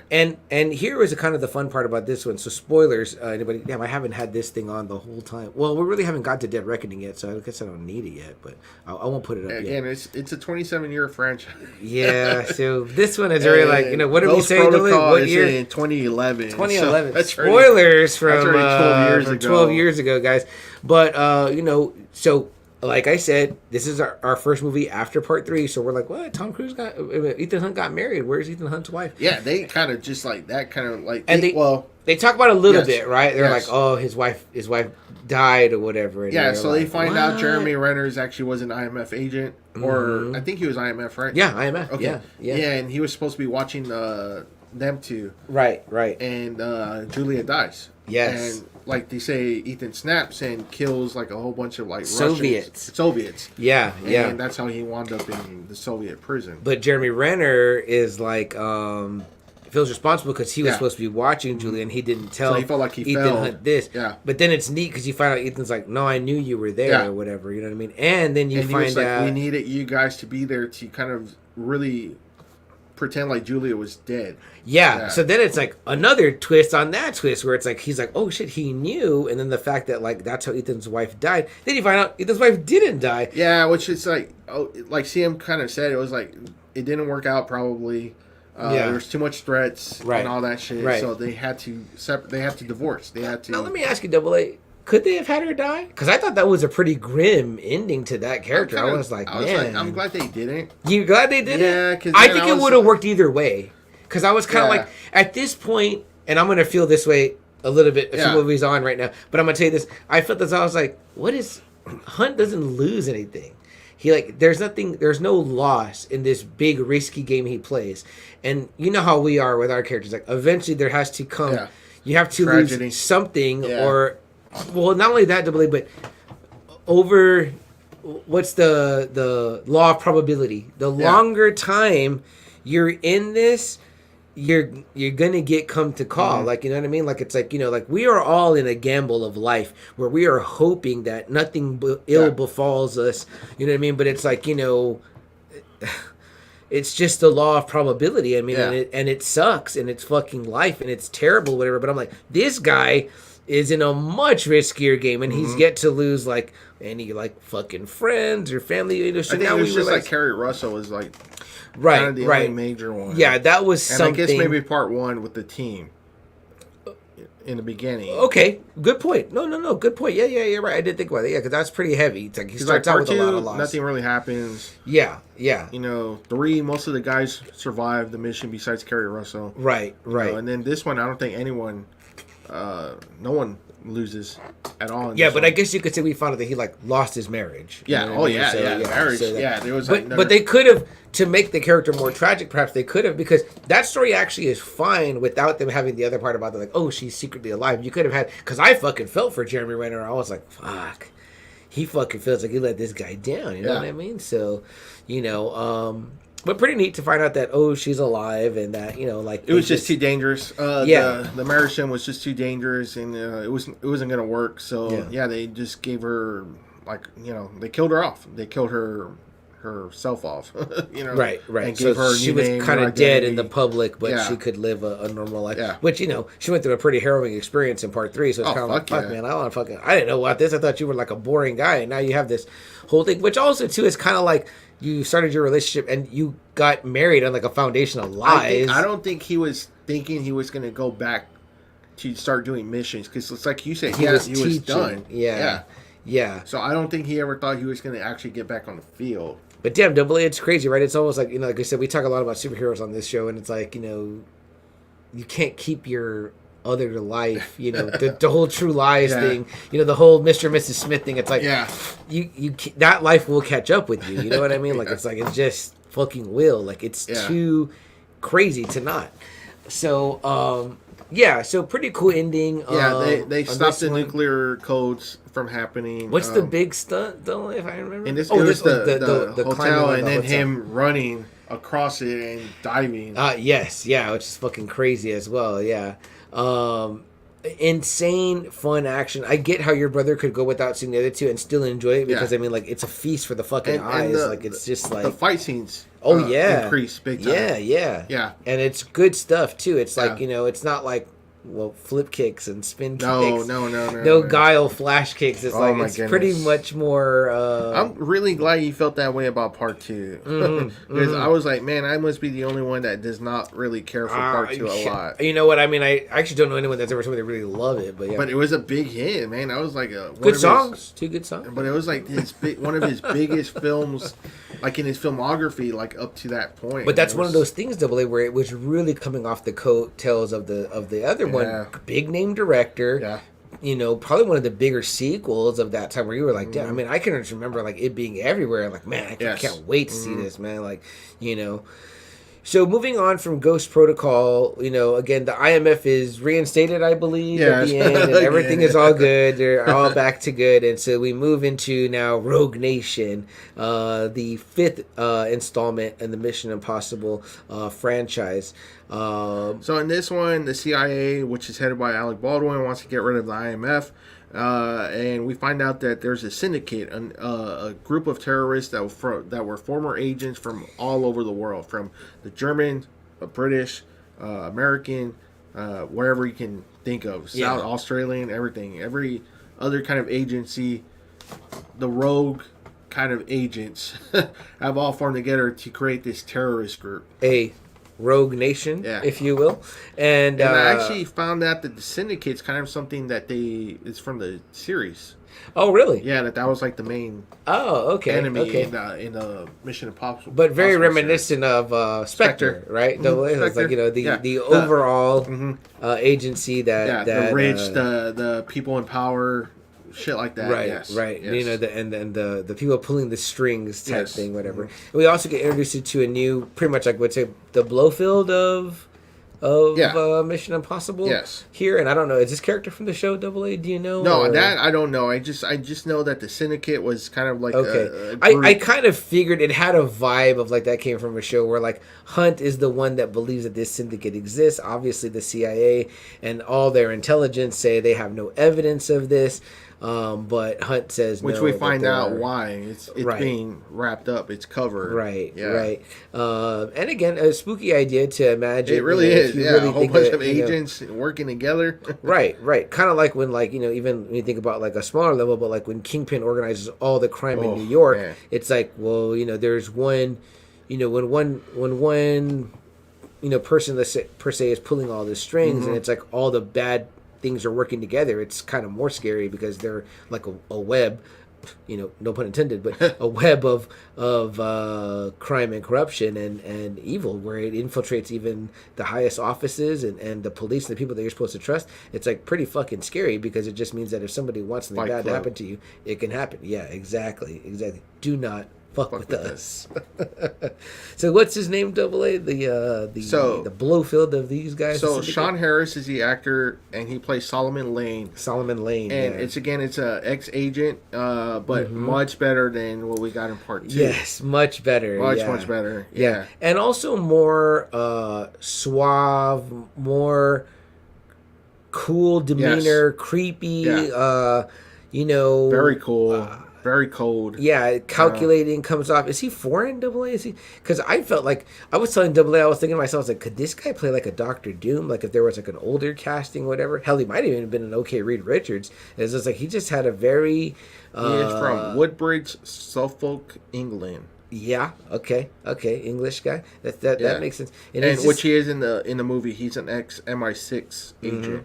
Oh, okay. Yeah. So he's so he's from MI6. So British intelligence. Yes. So yeah. So that's what's going on at this movie right here. The Rogue. What are the new castings? I know we mentioned. So Alec it's Baldwin, Rebecca Ferguson as Okay. Ilsa Faust. Ilsa you know what I'm Faust. saying? Okay, new character. That's We gonna- get Jeremy Renner comes Jeremy back. Renner comes back. Simon Pegg comes back. Yeah. Vic Raines comes back. Atlee, the MI6 director, he's in here. Who's Okay. a real piece of shit in this one. Yes. Yeah. Yeah. And Alec Baldwin, I guess, was him and Rebecca Ferguson were probably Well, they're the new new additions, one, right? along with Sean Harris. Okay, and we get them for a little bit. a few We more- get Alec Baldwin in this one, and the the next sequel, one, yeah. which is really the true sequel to this one. It's like it's weird. It's you kind of need to see Rogue Nation and Fallout, Yeah. because they're actually part 1 and part 2 in the film series. You know, because Sean Harris comes back Yeah. in Fallout. It's still kind of like a continuation of this one, Right. So like Alec Baldwin, comes out in this one at Fallout. We get Jeremy Renner. Excuse me. This is Jeremy Renner's last one. Yeah. For whatever reason, he didn't come back. You know what? I think Fallout was when they're doing Avengers. I already. was gonna say he was probably avenging at So this that point. was that's gonna take more presidents in Tom Cruise. I need a Yeah. Hawkeye at more than being the guy that was gonna replace Cruise, only to find out that you're not. And you're you're like not. an ancillary So, character. yeah. Almost. Rebecca Ferguson. This kind of starts her 3-film series in this one. Does she have anything else, Double A, that She's you in know? Dune. She's in Doctor Sleep. Dr. Sleep. Oh, Rose that's the right. Hat. She's Rose the Hat. That's who she is. I knew I recognized her. Yeah. I was like, okay. And in Dune, she's the mom. Okay. Yeah. Of the Atreides or whatever. Yes, the fuck. Paul Atreides. Yeah. Yeah. But she's fucking awesome. I loved her character. Yes, really cool character. You do get like love interest vibes, right? Double A. Big time. Big time. I think even is this the one where Cruz has where Ethan Hunt has the dream about them? It might not be till the next one, maybe. The dream. I think he has a dream where like they're getting married, Shit. and I was like, Oh, that is in 2, I I believe. Is it? Yeah, because I think he's having dreams about this fucking dude, Sean Harris. So It's that's being in, like the guy that's marrying him. in Fallout. Yeah. Yeah. Okay. Yeah. Okay. You're right. So I'm Yeah. getting ahead of myself. This one is just it's Yeah, 'cause this is her introduction, yeah. It's her introduction. He's in the shadows most of the time. Mm-hmm. She gets him out of the torture situation that they're about to do. Yes, that's right. Right. She's there in the beginning. Yeah. He's gonna get tortured. They've been doing mass targets. They've been assassinating leaders all over the world. Right. From but making it look like accidents, from like planes crashes to, random shootings, bombing, shit like that, And Hunt saying to his superiors that this is not random. This is not. It's kind of like their group that kind of wants to. It's almost like Fight Club. Almost, they want to tear down the system. Yeah. To create a whole brand new one. They want chaos. Yes. Yeah. Mm-hmm. Is this where they're after the plutonium double? This is the one that's going to be kind of like the guy from here on out, Christopher McQuarrie. Okay. And this is the guy who pretty much takes over the franchise. The directing duties. And it says he has an Academy Award for Best Original Screenplay for The Usual Suspects. Nice. Yeah. Who directed Ghost Protocol AA? I know we didn't say. Ghost Protocol, let me check. If not, I can go back No, I got it right here. Ghost Protocol is directed by Brad Bird, and it says in his live action debut. Yeah. Brad Bird, we know him from The Incredibles. Oh, okay. Yeah. Okay. Which is like solid action. It says right here, notable work, The Iron Giant, The Incredibles, and Ratatouille. Those are all three excellent animated films that I've actually seen. So, did you see all three of those? I saw The Incredibles and Ratatouille, but I've never seen. You never seen The Iron Giant No. on Disney, brother? It will. Okay. It will change you, man. You know what? I didn't watch that until maybe the last 3 years, and I watched it because I told Jess I had never seen it, and she was like, we're gonna watch that tonight. Like, you gotta watch it. And I was like, I watched it, and then later on, and when I'm watching Ted Lasso, he's like, he puts that on for the team, right? And then he's like, in about 35 minutes, you're gonna have a room full of crying grown men, so you better be ready. And I was like, yeah, that's fucking exactly right. That movie, damn, I can't think about that movie. Shit, that's a great fucking movie, man. And I was like, I told Jess, I was like, man, thank you for this movie. This is like, I cannot believe I waited to watch The Iron Giant.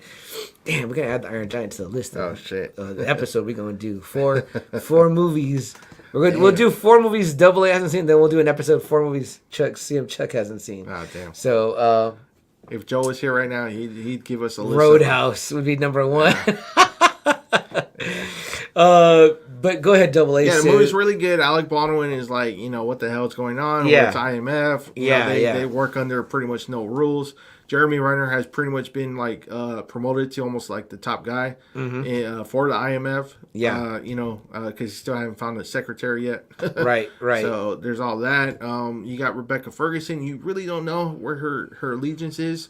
Almost throughout the whole movie, you don't know. She really wants to help Ethan, but it's like she still does some other stuff. Like she's almost involved in the assassination, which she tells him later. Yeah. I wasn't gonna do it, but I didn't know they sent this other assassin over here to do it in case I couldn't do it. Right. And then you do see that she's still working for the MI6. Yes. So there's still all that going. And the introduction to Solomon Lane, right? Yes. Is interesting because, it's kind of the classic, and you guys will see as you watch these movies, there are tropes throughout them that are done, the classic, which is from the show, they get their message in this really cool way, whether it be a recording or a video or sunglasses, or in this case, it's a record, you know what I mean? Yeah. That he's listening to Ethan Hunt, and it's, Mr. Hunt, your mission if you choose to accept it, you know what I mean? And this message was self-destruct in 5 seconds or whatever. So he's getting that, and he does it in, like, of course, one of their, like, little, like, fronts or whatever for IMF. Which is a record store. Which is a record store, yeah, which is neat. It's kind of, like, neat, right? All the different ways you see it happen throughout the movies.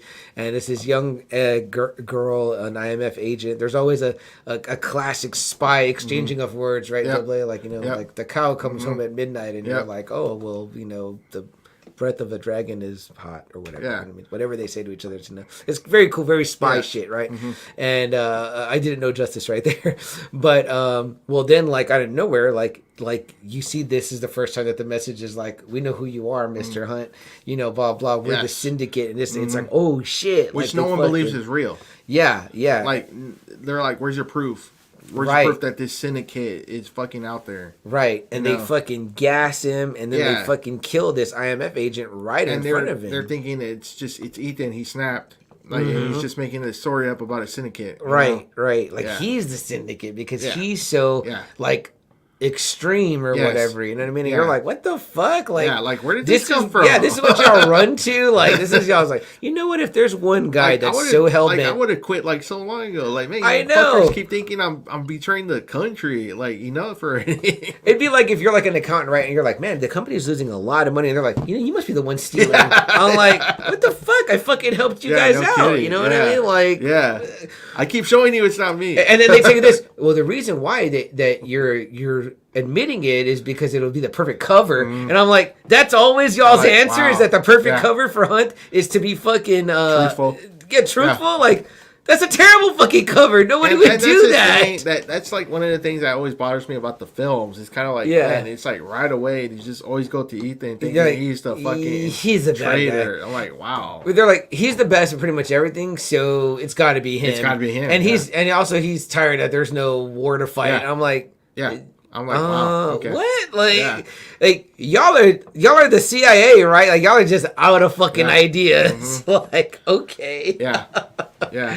So that aside, if you just suspend your disbelief for that, move past that, and then you're like get into a really good movie. I mean, it's not as outrageous as like the Fast movies are, but I mean, No, there's no. certain things that you're just like, man, again. Well, you know like, what, Double A, it is like that, but it's not intolerable. not, yeah, I felt like this. exactly. I felt like all the things that were a little recycled were, in my opinion, was very well packaged. Where I was like, oh, I'm okay with this. The Like, I stories was are just- good enough. It's just there's just always him being considered a rogue agent. It's kind Yeah, of like and there's enough action that different type of action and different type of sceneries Yes. and settings Yeah. that I again I'm like, if it's a little bit recycled, I'm very, very it's okay fine. with it. It's not where it was like, man, not this again. You Yeah. know, it's not kind of that shit. you Right. know, but And there's good dialogues and exchanges between the characters. Like I said, there even begins to be a little bit of a rapport between, like, Yeah. you know, Luther and Benji and, Yes. and Ethan. And it's, you know, along the lines of like, damn, doesn't this shit seem kind of crazy? They even, you know, even Alec Baldwin calls the IMF like, it's just a bunch of grown men playing Halloween, putting on masks. Dressing up. Yeah. Because, you know, the mask thing is another classic from the original, you know, pulling off the mask and being someone else with these masks that look with so the voice real. changers. Yeah, with the voice changer. I mean, it's like, it's neat. The tech is neat, you know what I mean? And then, like, again, like, they reuse things, so it's kind of a good callback because you're like, oh, well, like, why don't they just do that? Why don't they just do Yeah. this? And then, you know, they do those things, so, like, it makes great And sense. then this was made in 2015, so not too long of a way from 2011. So not too They're long. tightening it up, They're right? starting to get They're a like, little bit okay, better. we're trying to maybe tell a little bit more concise Yeah, so story you can here. kind of remember. Right, and you know? can kind of remember, and you're not like, man, I got to rewatch Yeah, because I can't remember. So, what else? Double A moves along in this Yeah, movie. it's just it just reveals that it turns out it was the MI6, so the head of the MI6 who had this idea about all these agents kind of being you know, put together. and using it to draw out their enemies, but only for the enemies to, well, of course, fucking be like, go rogue and Yeah. create a rogue nation and be like, no, The you prime know what, minister this is knew a about great it. idea. Yeah, the prime minister knew about it in England, and it turns, you know, Alec Baldwin is there too. He shows up, and after hearing all this information, he starts, you know, believing Ethan again, and all the shit that the IMF does for him and everything. So Right. yeah, Right. So they get their way out of that. And then so and Alec Baldwin joins them, right? yeah, He says, they get to Solomon. They don't kill him. No. They capture him. yes. You know, so and then he's, you know, they ship him off. Yeah, and it's really good too because like they build the story throughout this too. This is another great part of this movie. Like I said, that like while there might be some things that are reused, what's really great is that they develop this relationship between him and Ethan, where it's like he feels kind of like beaten at every turn, and he's like frustrated by that. You know what I mean? And he's. Again, now he becomes this dogged, determined agent, and you get to see Ethan Hunt really, really be like, I will go to any lengths to stop and catch you. Like, Yeah. I will not let you cause the deaths of innocent lives. I will not let you, you know. Because that's all they're doing. Is like they keep thinking they're tearing the system down, but I mean they're killing a lot of innocent people at the same time. Right. And he is like, in a sense, like, you're a terrorist, Yeah. and I am, and I will not, absolutely not allow you to continue. Yeah. And he is just bound and determined, which is fucking fun to watch, man. Like, you're like, this guy is badass. Ethan Hunt is a fucking badass. Yeah, and it shows him going against other agents too, so that's pretty damn cool. Yeah. The enemy. Yes. You know, so that moves us right away, Double A, to what year? to its sequel, to the direct Fallout, sequel. which is 2018, so it's 3 years. 3 later, years. So we've shortened it up from 5 a couple of times to 4 to now 3, and in this one, you infamously get the introduction of Superman, Mr. Henry Cavill, and his mustache that he was forced to keep. Yeah, which and is had crazy to get that, CGI'd out DC of. couldn't overpower Mission Impossible. That's what's weird. I was Not like, even wow. that, but I'm like, the hunk of a man that Henry Cavill is. I'm like, how fast is your mustache grow back, Double A? Like, It goes by quick. I would say, I mean, grows mine's quick. not even it. Mine's kind of whiskery, but it would grow back pretty quick. Yeah, like within a week, it probably will look like this again. Yeah, like I'm You know? sure if he's shooting, you know what I mean? And not even that, but I'm like, what, they couldn't write it in that he shaved and fucking I do not like Superman being overpowered. I do not like that. But I did find myself in this movie being like, fucking Superman. I was like Man, but he's still my he's Superman. good though in this role. He's really fucking good. And man, he's fucking big. He was big in this movie. Oh yeah. I was like, and his fuck. beard and mustache left me longing for arising from the tomb in the black suit Superman with no cape, right? Double A, and like a bearded, long-haired Kal-El would have been fucking really cool. So we get Henry Cavill as a new guy Yes. in this one. We A get CIA operative, Angela Bassett. Angela is in Bassett this one. comes up. She is his handler. Yeah, we get Vanessa Kirby, who plays White Widow. She is Max's daughter from the first all the movie. way from the first one. Did Yeah. you pick that up right away? Yes, I did. Okay, I picked couldn't that up believe right it. away because I was I watching couldn't believe it. I was like, wow. I know, and I was like, so, and I kept looking at her, and I was like, And dude, I think- she kind of looks like her. Yeah. You know, Yeah, like I so- just thought that was a really cool pull, and they never reference it. I kind of wanted, Hunt to be like, I knew your mother. You know what I mean? Blah, Yeah, blah, they never but- really do. It's just, it turns out though that, she's working with the CIA, I believe, or the government. She's working for a government. She's so. very, as the Brits would say, cheeky. I would Yes. say. I was like, oh, very cheeky. This Yeah. one, I like it. You know what I mean? So, she's a doll. I think she's a darling in that. She's got like a weird brother. I don't really care for him, but You don't like the brother? nah, I like the That's brother. I was like, what's this? Is I I don't thought know. it was funny. In this one, they try to prevent nuclear weapon tech from reaching the Apostles, who is like a Lane's like followers, or Yes. whatever, that are trying to like fill the gap of the classic bioterrorist offshoot of the Syndicate. Yeah, the head of the snake gets cut off, and then of course the power vacuum creates like all the rats scurrying, whatever. But they've like kind of grouped up into this, The followers, the almost followers, the apostles. the apostles. So, Which I was like, cool. That's a cool name that yeah, they picked for yeah, I themselves. thought that was the cool. apostles. Yeah, you know. Jeremy Renner's out. Yeah, he's not in this one because this is 2018. Yeah, So yeah, he's at avenging this point, big time right now. Yeah, he's Hawkeye. This is Infinity War and Endgame, probably filming back to back. I bet. Yeah. Dang. So, man, it's like makes you think you wish they would have had him again. Maybe we'll get him in Dead Reckoning Part 2. you still can. So Yeah. I mean, he's not busy now. Hawkeye's done shooting. Yeah, now it's really time for him to heal up. Oh shit! I fucking forgot. Yeah, so there's Jeez. that. Now this movie Fallout is usually, it may be still considered the best Mission Impossible movie. Really?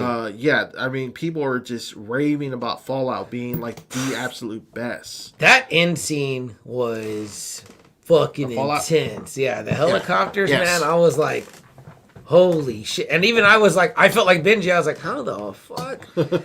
And then too the medical camp and how they played that in. where they were gonna pretty much radiate. Is am I saying that right? Where it was gonna cost the irradiate- water supply. Yeah. For like China. And I can't remember the other think it's two like countries, but it was Pakistan going to be and- like almost 1/3 of the population. I think it's like China, Pakistan, and India. Yeah, almost 1/3 of the population Right. was going to be like wiped out almost Right, because of and they this. were like, well, whatever is left will be like desperate for like water and stuff. I was like, pretty fucking grim. And Which then is almost too, kind of like Quantum of Solace. yeah, Quantum. This I think did it better. Yes. Oh, This did it by better. far. Yeah, it did it better by fucking far. Yeah. Yeah, I gotta say though, I don't really revisit Quantum. Do you? No, I don't. revisit But it? that was like the main thing Yeah. in that one was them controlling the water supply. Right. Yeah. Which is a good plot. It's a good plot. Yeah, water. Yeah, water. You need it. I'm having some. There you go. Not always beer. No, Double A, but the camp, with obviously who we find out is there, Julia, and I thought that was so I leaned into the camera and it made it. And that was cool that she came back. Like, she's kind of come back. Yes. And the way that they did that, especially since he's kind of developing this relationship with and she even has that face like, oh shit, if you're here, what the hell is going on? Exactly. And he's like, fuck, you're here, which is also more credit to like Lane's like, I want to fuck you. Yep. So bad. I want you fucking miserable. Yep. You know what I mean? So you're like, man, this guy is a real sick fuck. You know what I mean? So this is the one, plutonium. Fucking nuclear shit. They're trying to build bombs. They've got a guy that can build bombs. I love that first scene. I bought in. I was like, oh fuck, Hunt lost all this or whatever. Wolf Blitzer, right? Yes. That's so cool. Uh-huh. They get Wolf Blitzer. I mean, and Wolf Blitzer is like Wolf Blitzering, which is great. I'm like, you know what I mean? They led you to believe that this fucking nuclear disaster happened. Yeah. And I was like, oh damn. I was like, this starts dark. I was like pretty grim. I thought so too. I was like, holy shit. Yeah, and then they're like, they've got the doctor that built it there, wants his manifesto read or whatever, and he's like, yeah, y'all are never.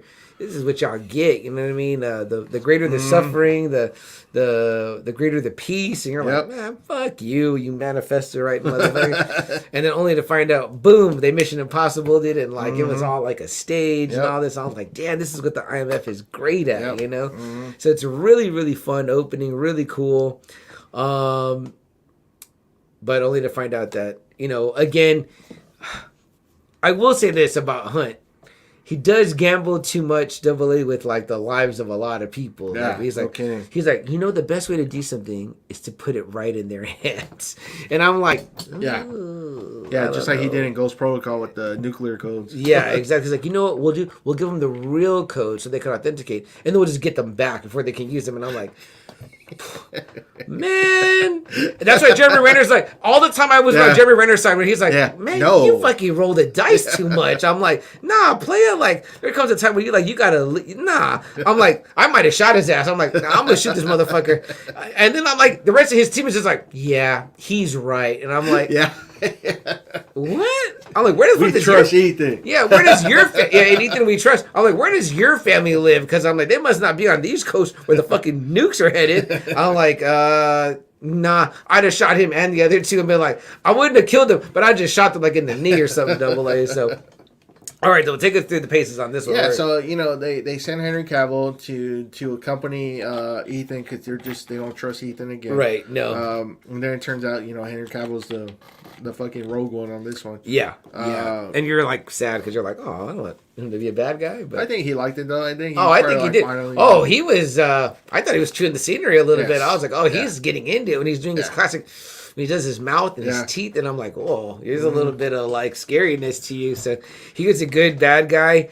Obviously a big bad guy. I guess they didn't really. Well, they do go 1-on-1. And he dies pretty fucking ugly. Yeah, that was a gruesome death. But man, that action sequence. Yeah, the helicopter chase, the shooting, them fighting. Yeah, it was like, damn. It's incredible. Obviously, like we said, Julia's there, so the stakes are higher. Benji almost gets murdered by Lane. He like strings him up. And he's almost like losing conscience. Yeah, and you need what's her name? Ilsa, right? Ilsa has got to try to save him. She's obviously a super badass as well. She's a fucking excellent fighter, an excellent MI6 agent.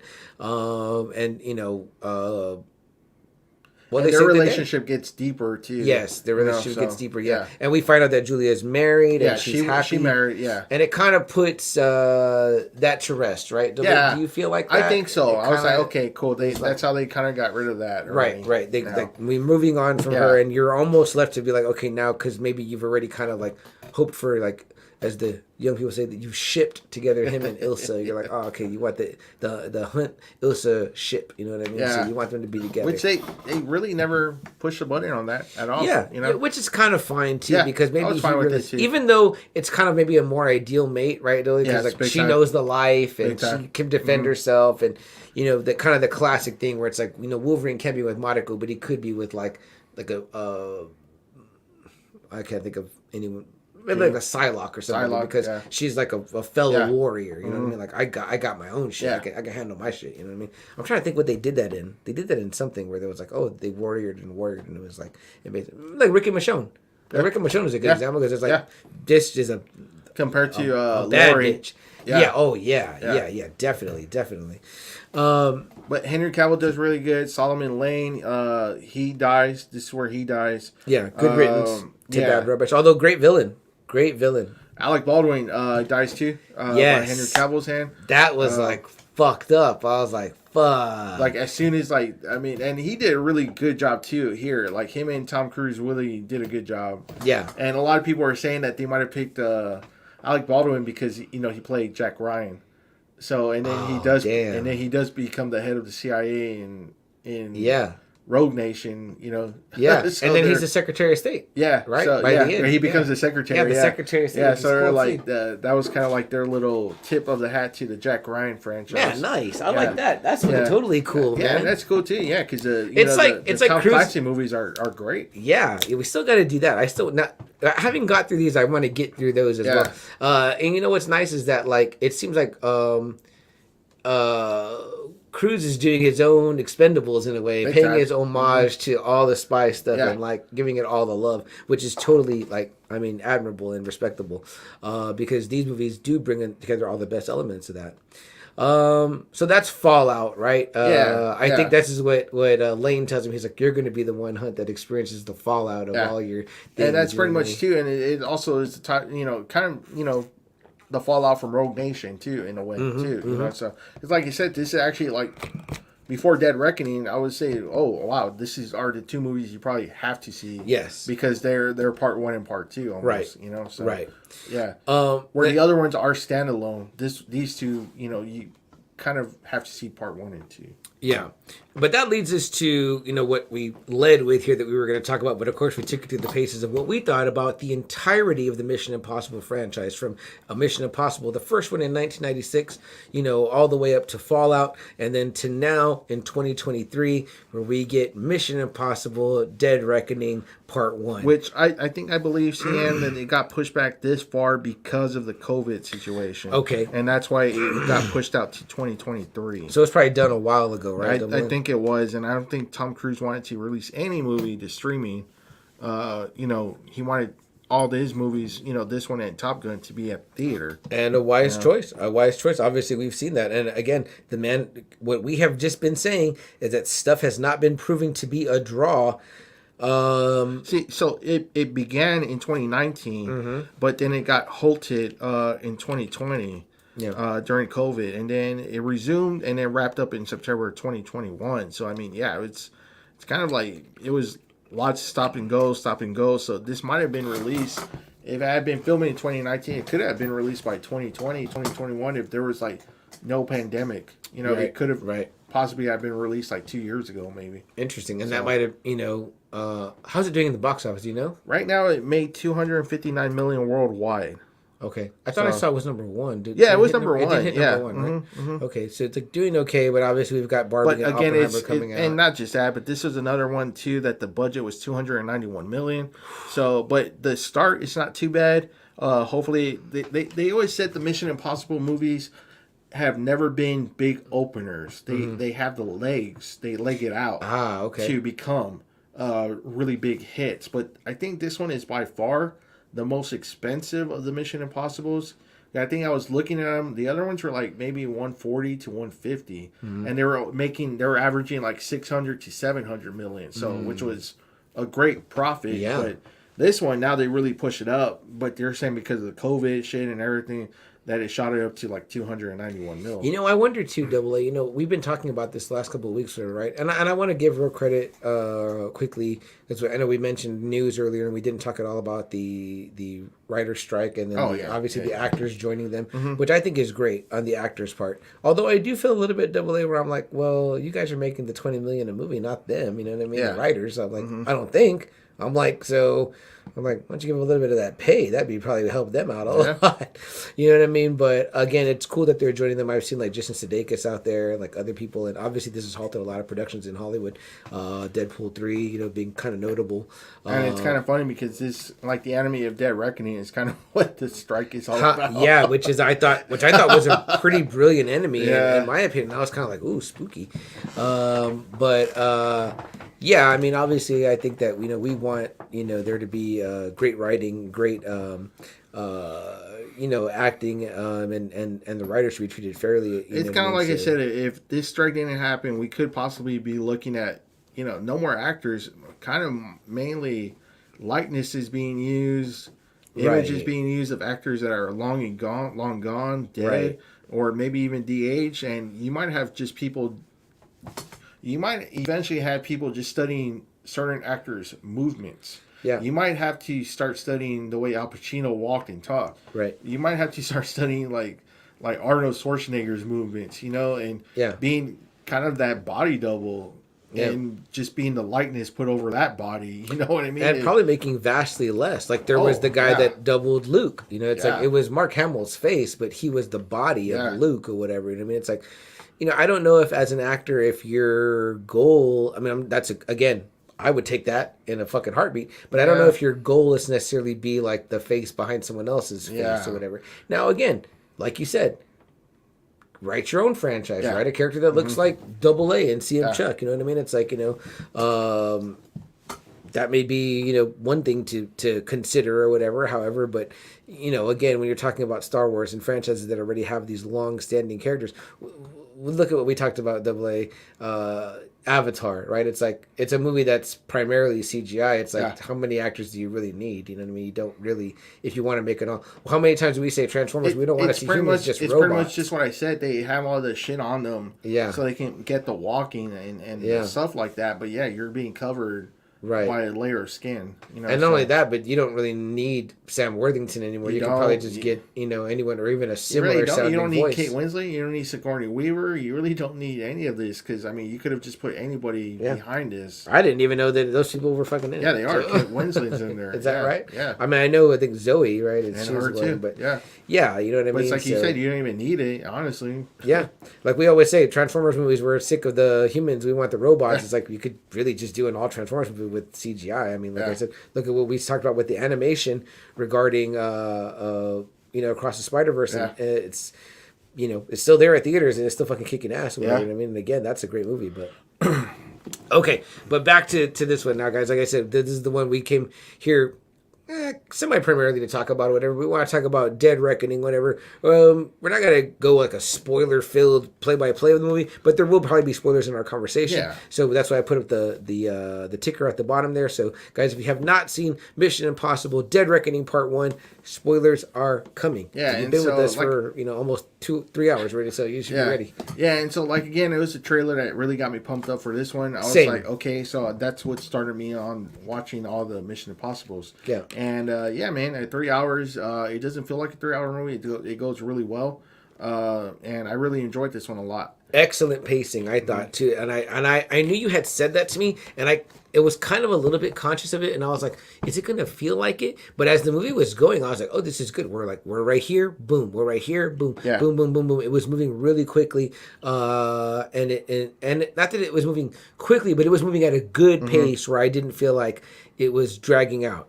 Who's gone Double A and who's back? I know the big introduction here is Haley Atwell, Captain Carter herself, from Agent Carter, and obviously the that's pretty much where you're going to know her from, Peggy. Yeah, Peggy Carter. Yeah, really is going to be where everybody's going to recognize her from. Gorgeous.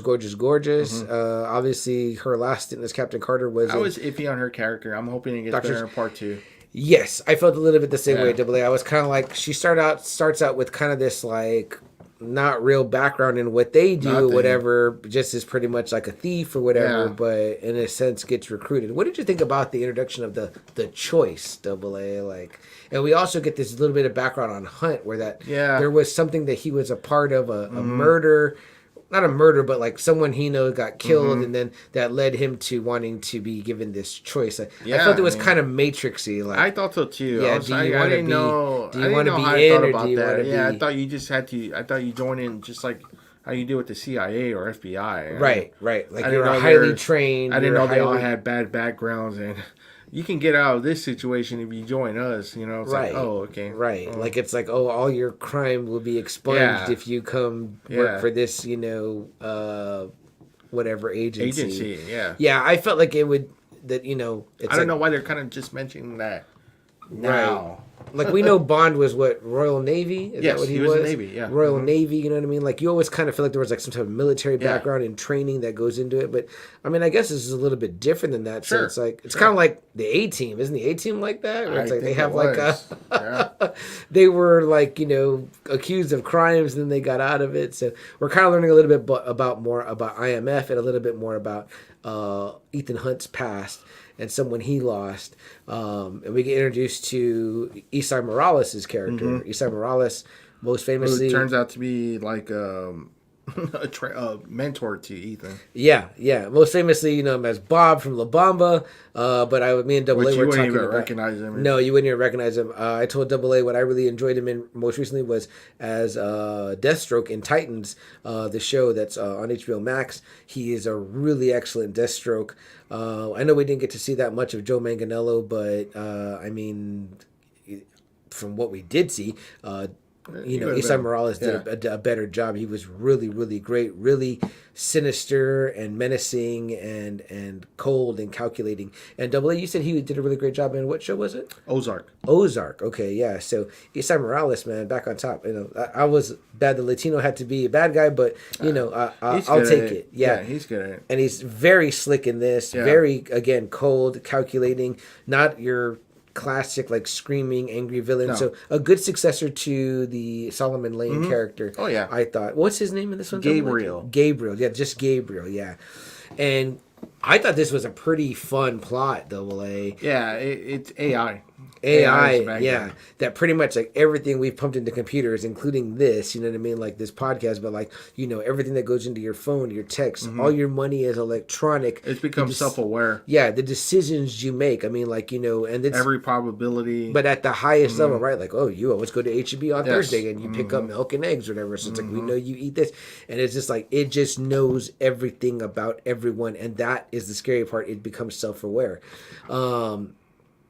And it's using that to essentially be like, oh, I'm gonna fuck with y'all, you know what I mean? Yeah. And I'm gonna, and of course, when we realize this, we being humanity, we're not like, let's destroy it. We're like, how could we use this? And that's the other thing, Damn, too. what a Yeah. great power. That's the other thing, too, is kind of like whoever has this, you're going to be chased by the governments of the world. Because Right. whoever gets this is going to know all the secrets of all the other governments. Yeah, so you've got nothing but enemies, even though you've got Yeah. that most power. And in a sense, they kind of imply like the knowledge is the Yeah. power. They call it the truth. The truth yeah. is the power too. What do you think about the key, Double A? I thought it was a little hokey. I was like, the key, like it's an actual key, like okay, like two keys that intersect, and then it. I makes really a- didn't give it too much thought, honestly. Okay, I just kind of was like, oh, that's a little bit.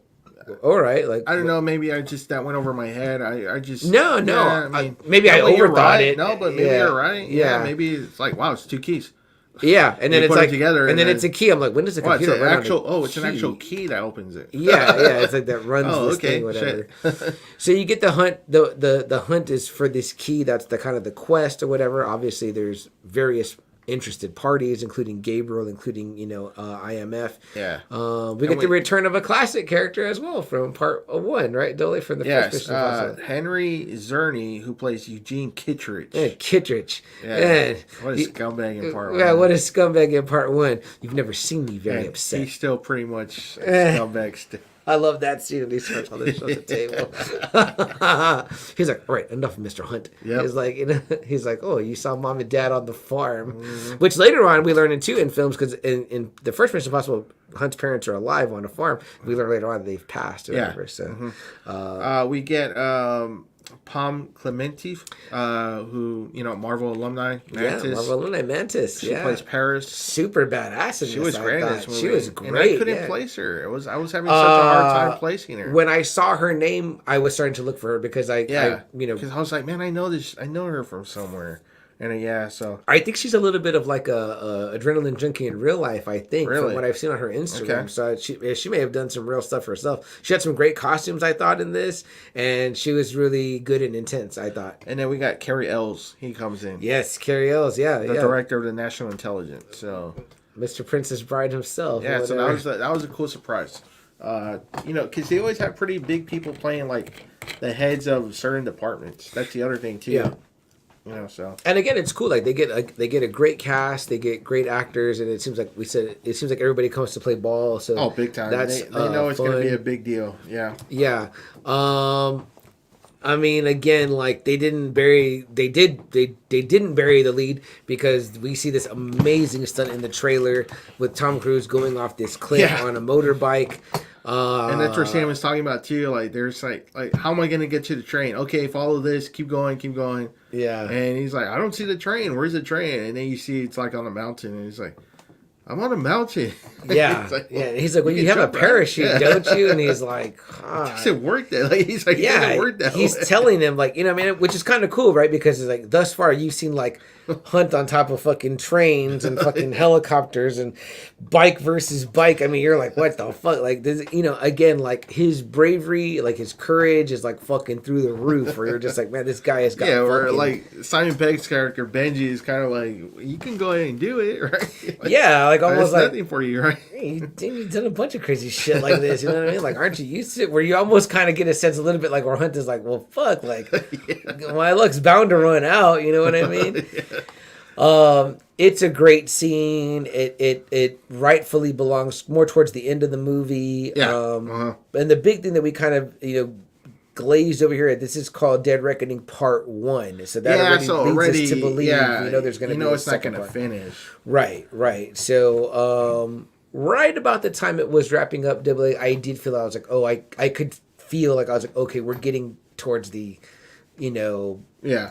mid part or of the story, which would be like the end of this one. So it was like, I think, even though it was the 3 hours, I felt like I was like, oh, this is good timing right now, because right about now I'm feeling a little bit of fatigue, but it was at the end. Once they'd gone through that sequence, because dude, you literally like your heart is racing. Like I was like, fuck, I feel like I'm like, car chases and the twists and turns. The train fights and everything, and then what happens with the train. And it's difficult to, that's great. Yeah. I didn't know that the Orient Express was like a real thing. Is that a real thing? I guess so. That's pretty cool. And then it was like in the Alps. That location was so gorgeous. Yes. I mean, me and Jess were like, oh, by the way, we were in our theater by ourselves. We went on a Tuesday night, and it was like we were the only ones in the theater or whatever. And I was like, we were just kind of talking out loud or whatever. And I was just like, she goes, that looks so beautiful. I said, that location is stunning. Yeah. Stunning. I think he says it's in the Austrian Alps. Probably. And I was like, man, that's fucking gorgeous. And that train was gorgeous too. I was like, what a beautiful train to ride on. Is that? Yeah. I think of the Orient Express. I think of the Murder on the Orient. Yeah, that's right. Yeah. And I was thinking, I was like, it just looks like very like classy and elegant. And I was like, man, what a beautiful train.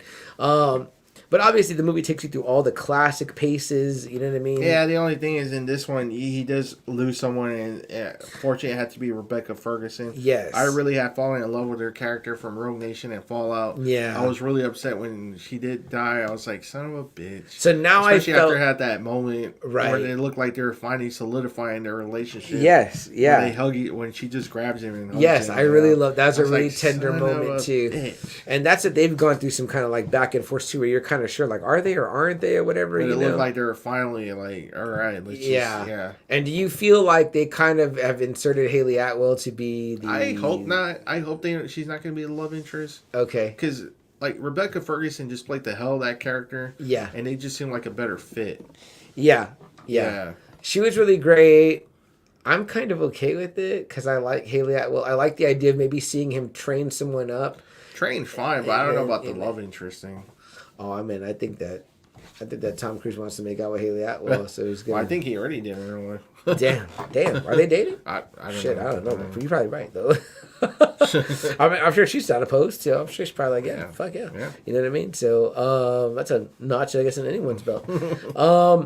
This movie is a lot of fun. I fucking highly enjoyed it. I am so glad that Double A you suggested these movies, that it gave me an opportunity to sit down and watch through them. I found them just to be like They're just really good. Great. Like I said, once you see him though, you're gonna see the pattern of like him being rogue. There's always someone in the IMF being the true traitor. Yeah. Like even in this one, Carrie Ells turns out to be the traitor. You know, and it's kind of like, but I don't know. It just doesn't feel bad in that way. Right.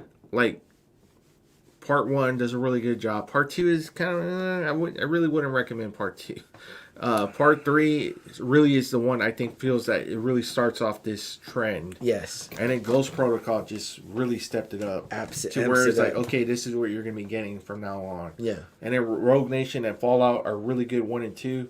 And Dead Reckoning feels like, I don't know, he might be closing up the series. I know he said he wants to do this for as long as he can, but kind of feels like maybe they're wrapping it up. Yeah, especially with doing a part 1, part 2, and then it's kind of like we've had a major kind of death now of the team. Yeah. It's like, And then everyone's just getting older. It is true. You know? Yeah, it is true. But I couldn't really believe how long between films they did. I was like, that was a lot of wasted years. Yeah, that's in true. between them. I was like, fuck, he started off at 33, he's 60 now. I was like, damn. It's crazy. And you know, it's interesting to me because I started thinking to myself too, I was like, damn, maybe he wants to do like his own Bond series, but he's the only one playing him. I was like, I mean, like, fuck. And so far, to be honest, he doesn't look bad. He doesn't look bad. I thought he looked really good. There was times when they did close-ups where it was like, damn, you know, you can see some of it. Old, but it wasn't as bad as like say Roger Moore from View to a Kill. Roger Moore looks really old in A View to a Kill, like really, really old. Well, let's say this, Double A. You said Cruise is 60, right? Mm-hmm. Now,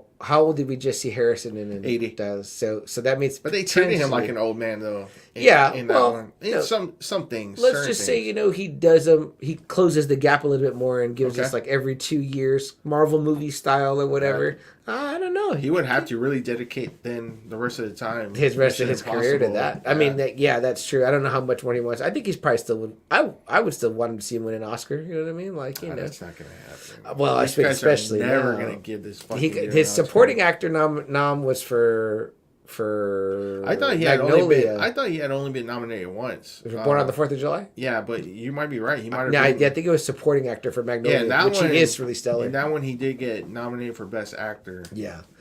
So, but I mean, this dude could have been nominated so many times. He could have been nominated for Interview. He could have been nominated for Rain Man. Mm-hmm. He could have been nominated Rain Man, for definitely. Jerry Maguire. He could have been nominated for... Did we mention A Few Good Men? No, we didn't mention that one. He could have been nominated in that one too. That's a movie I watch over and over again. Yeah, that's what I'm saying. Like, there's so many times that this dude could have been nominated. Yeah. Overall, I think this is a sensational franchise. Love the Mission Impossible. He turned this franchise from, you know, a good one into like one that's really anticipated. Yeah, I totally agree. I cannot wait to see Dead Reckoning 2. I hope we'll get to go see that one together. Hopefully too. And if you haven't sat down and watched Mission Impossibles in a while, I would give him a chance. I know Friday Night or Joe told me he has never seen any of them. Whoa, okay. And I was surprised that my girlfriend hadn't seen any of them. And I told her, I was like, I can already say I would sit through them with her so that she could watch them because they're just fucking a lot of fun. You know, Theo Rubin, you know, like... Yeah, right? Yeah. I think sometimes she doesn't watch that stuff because she's like, her dad likes certain stuff. Like, she's like, that's the kind of movie her dad will watch.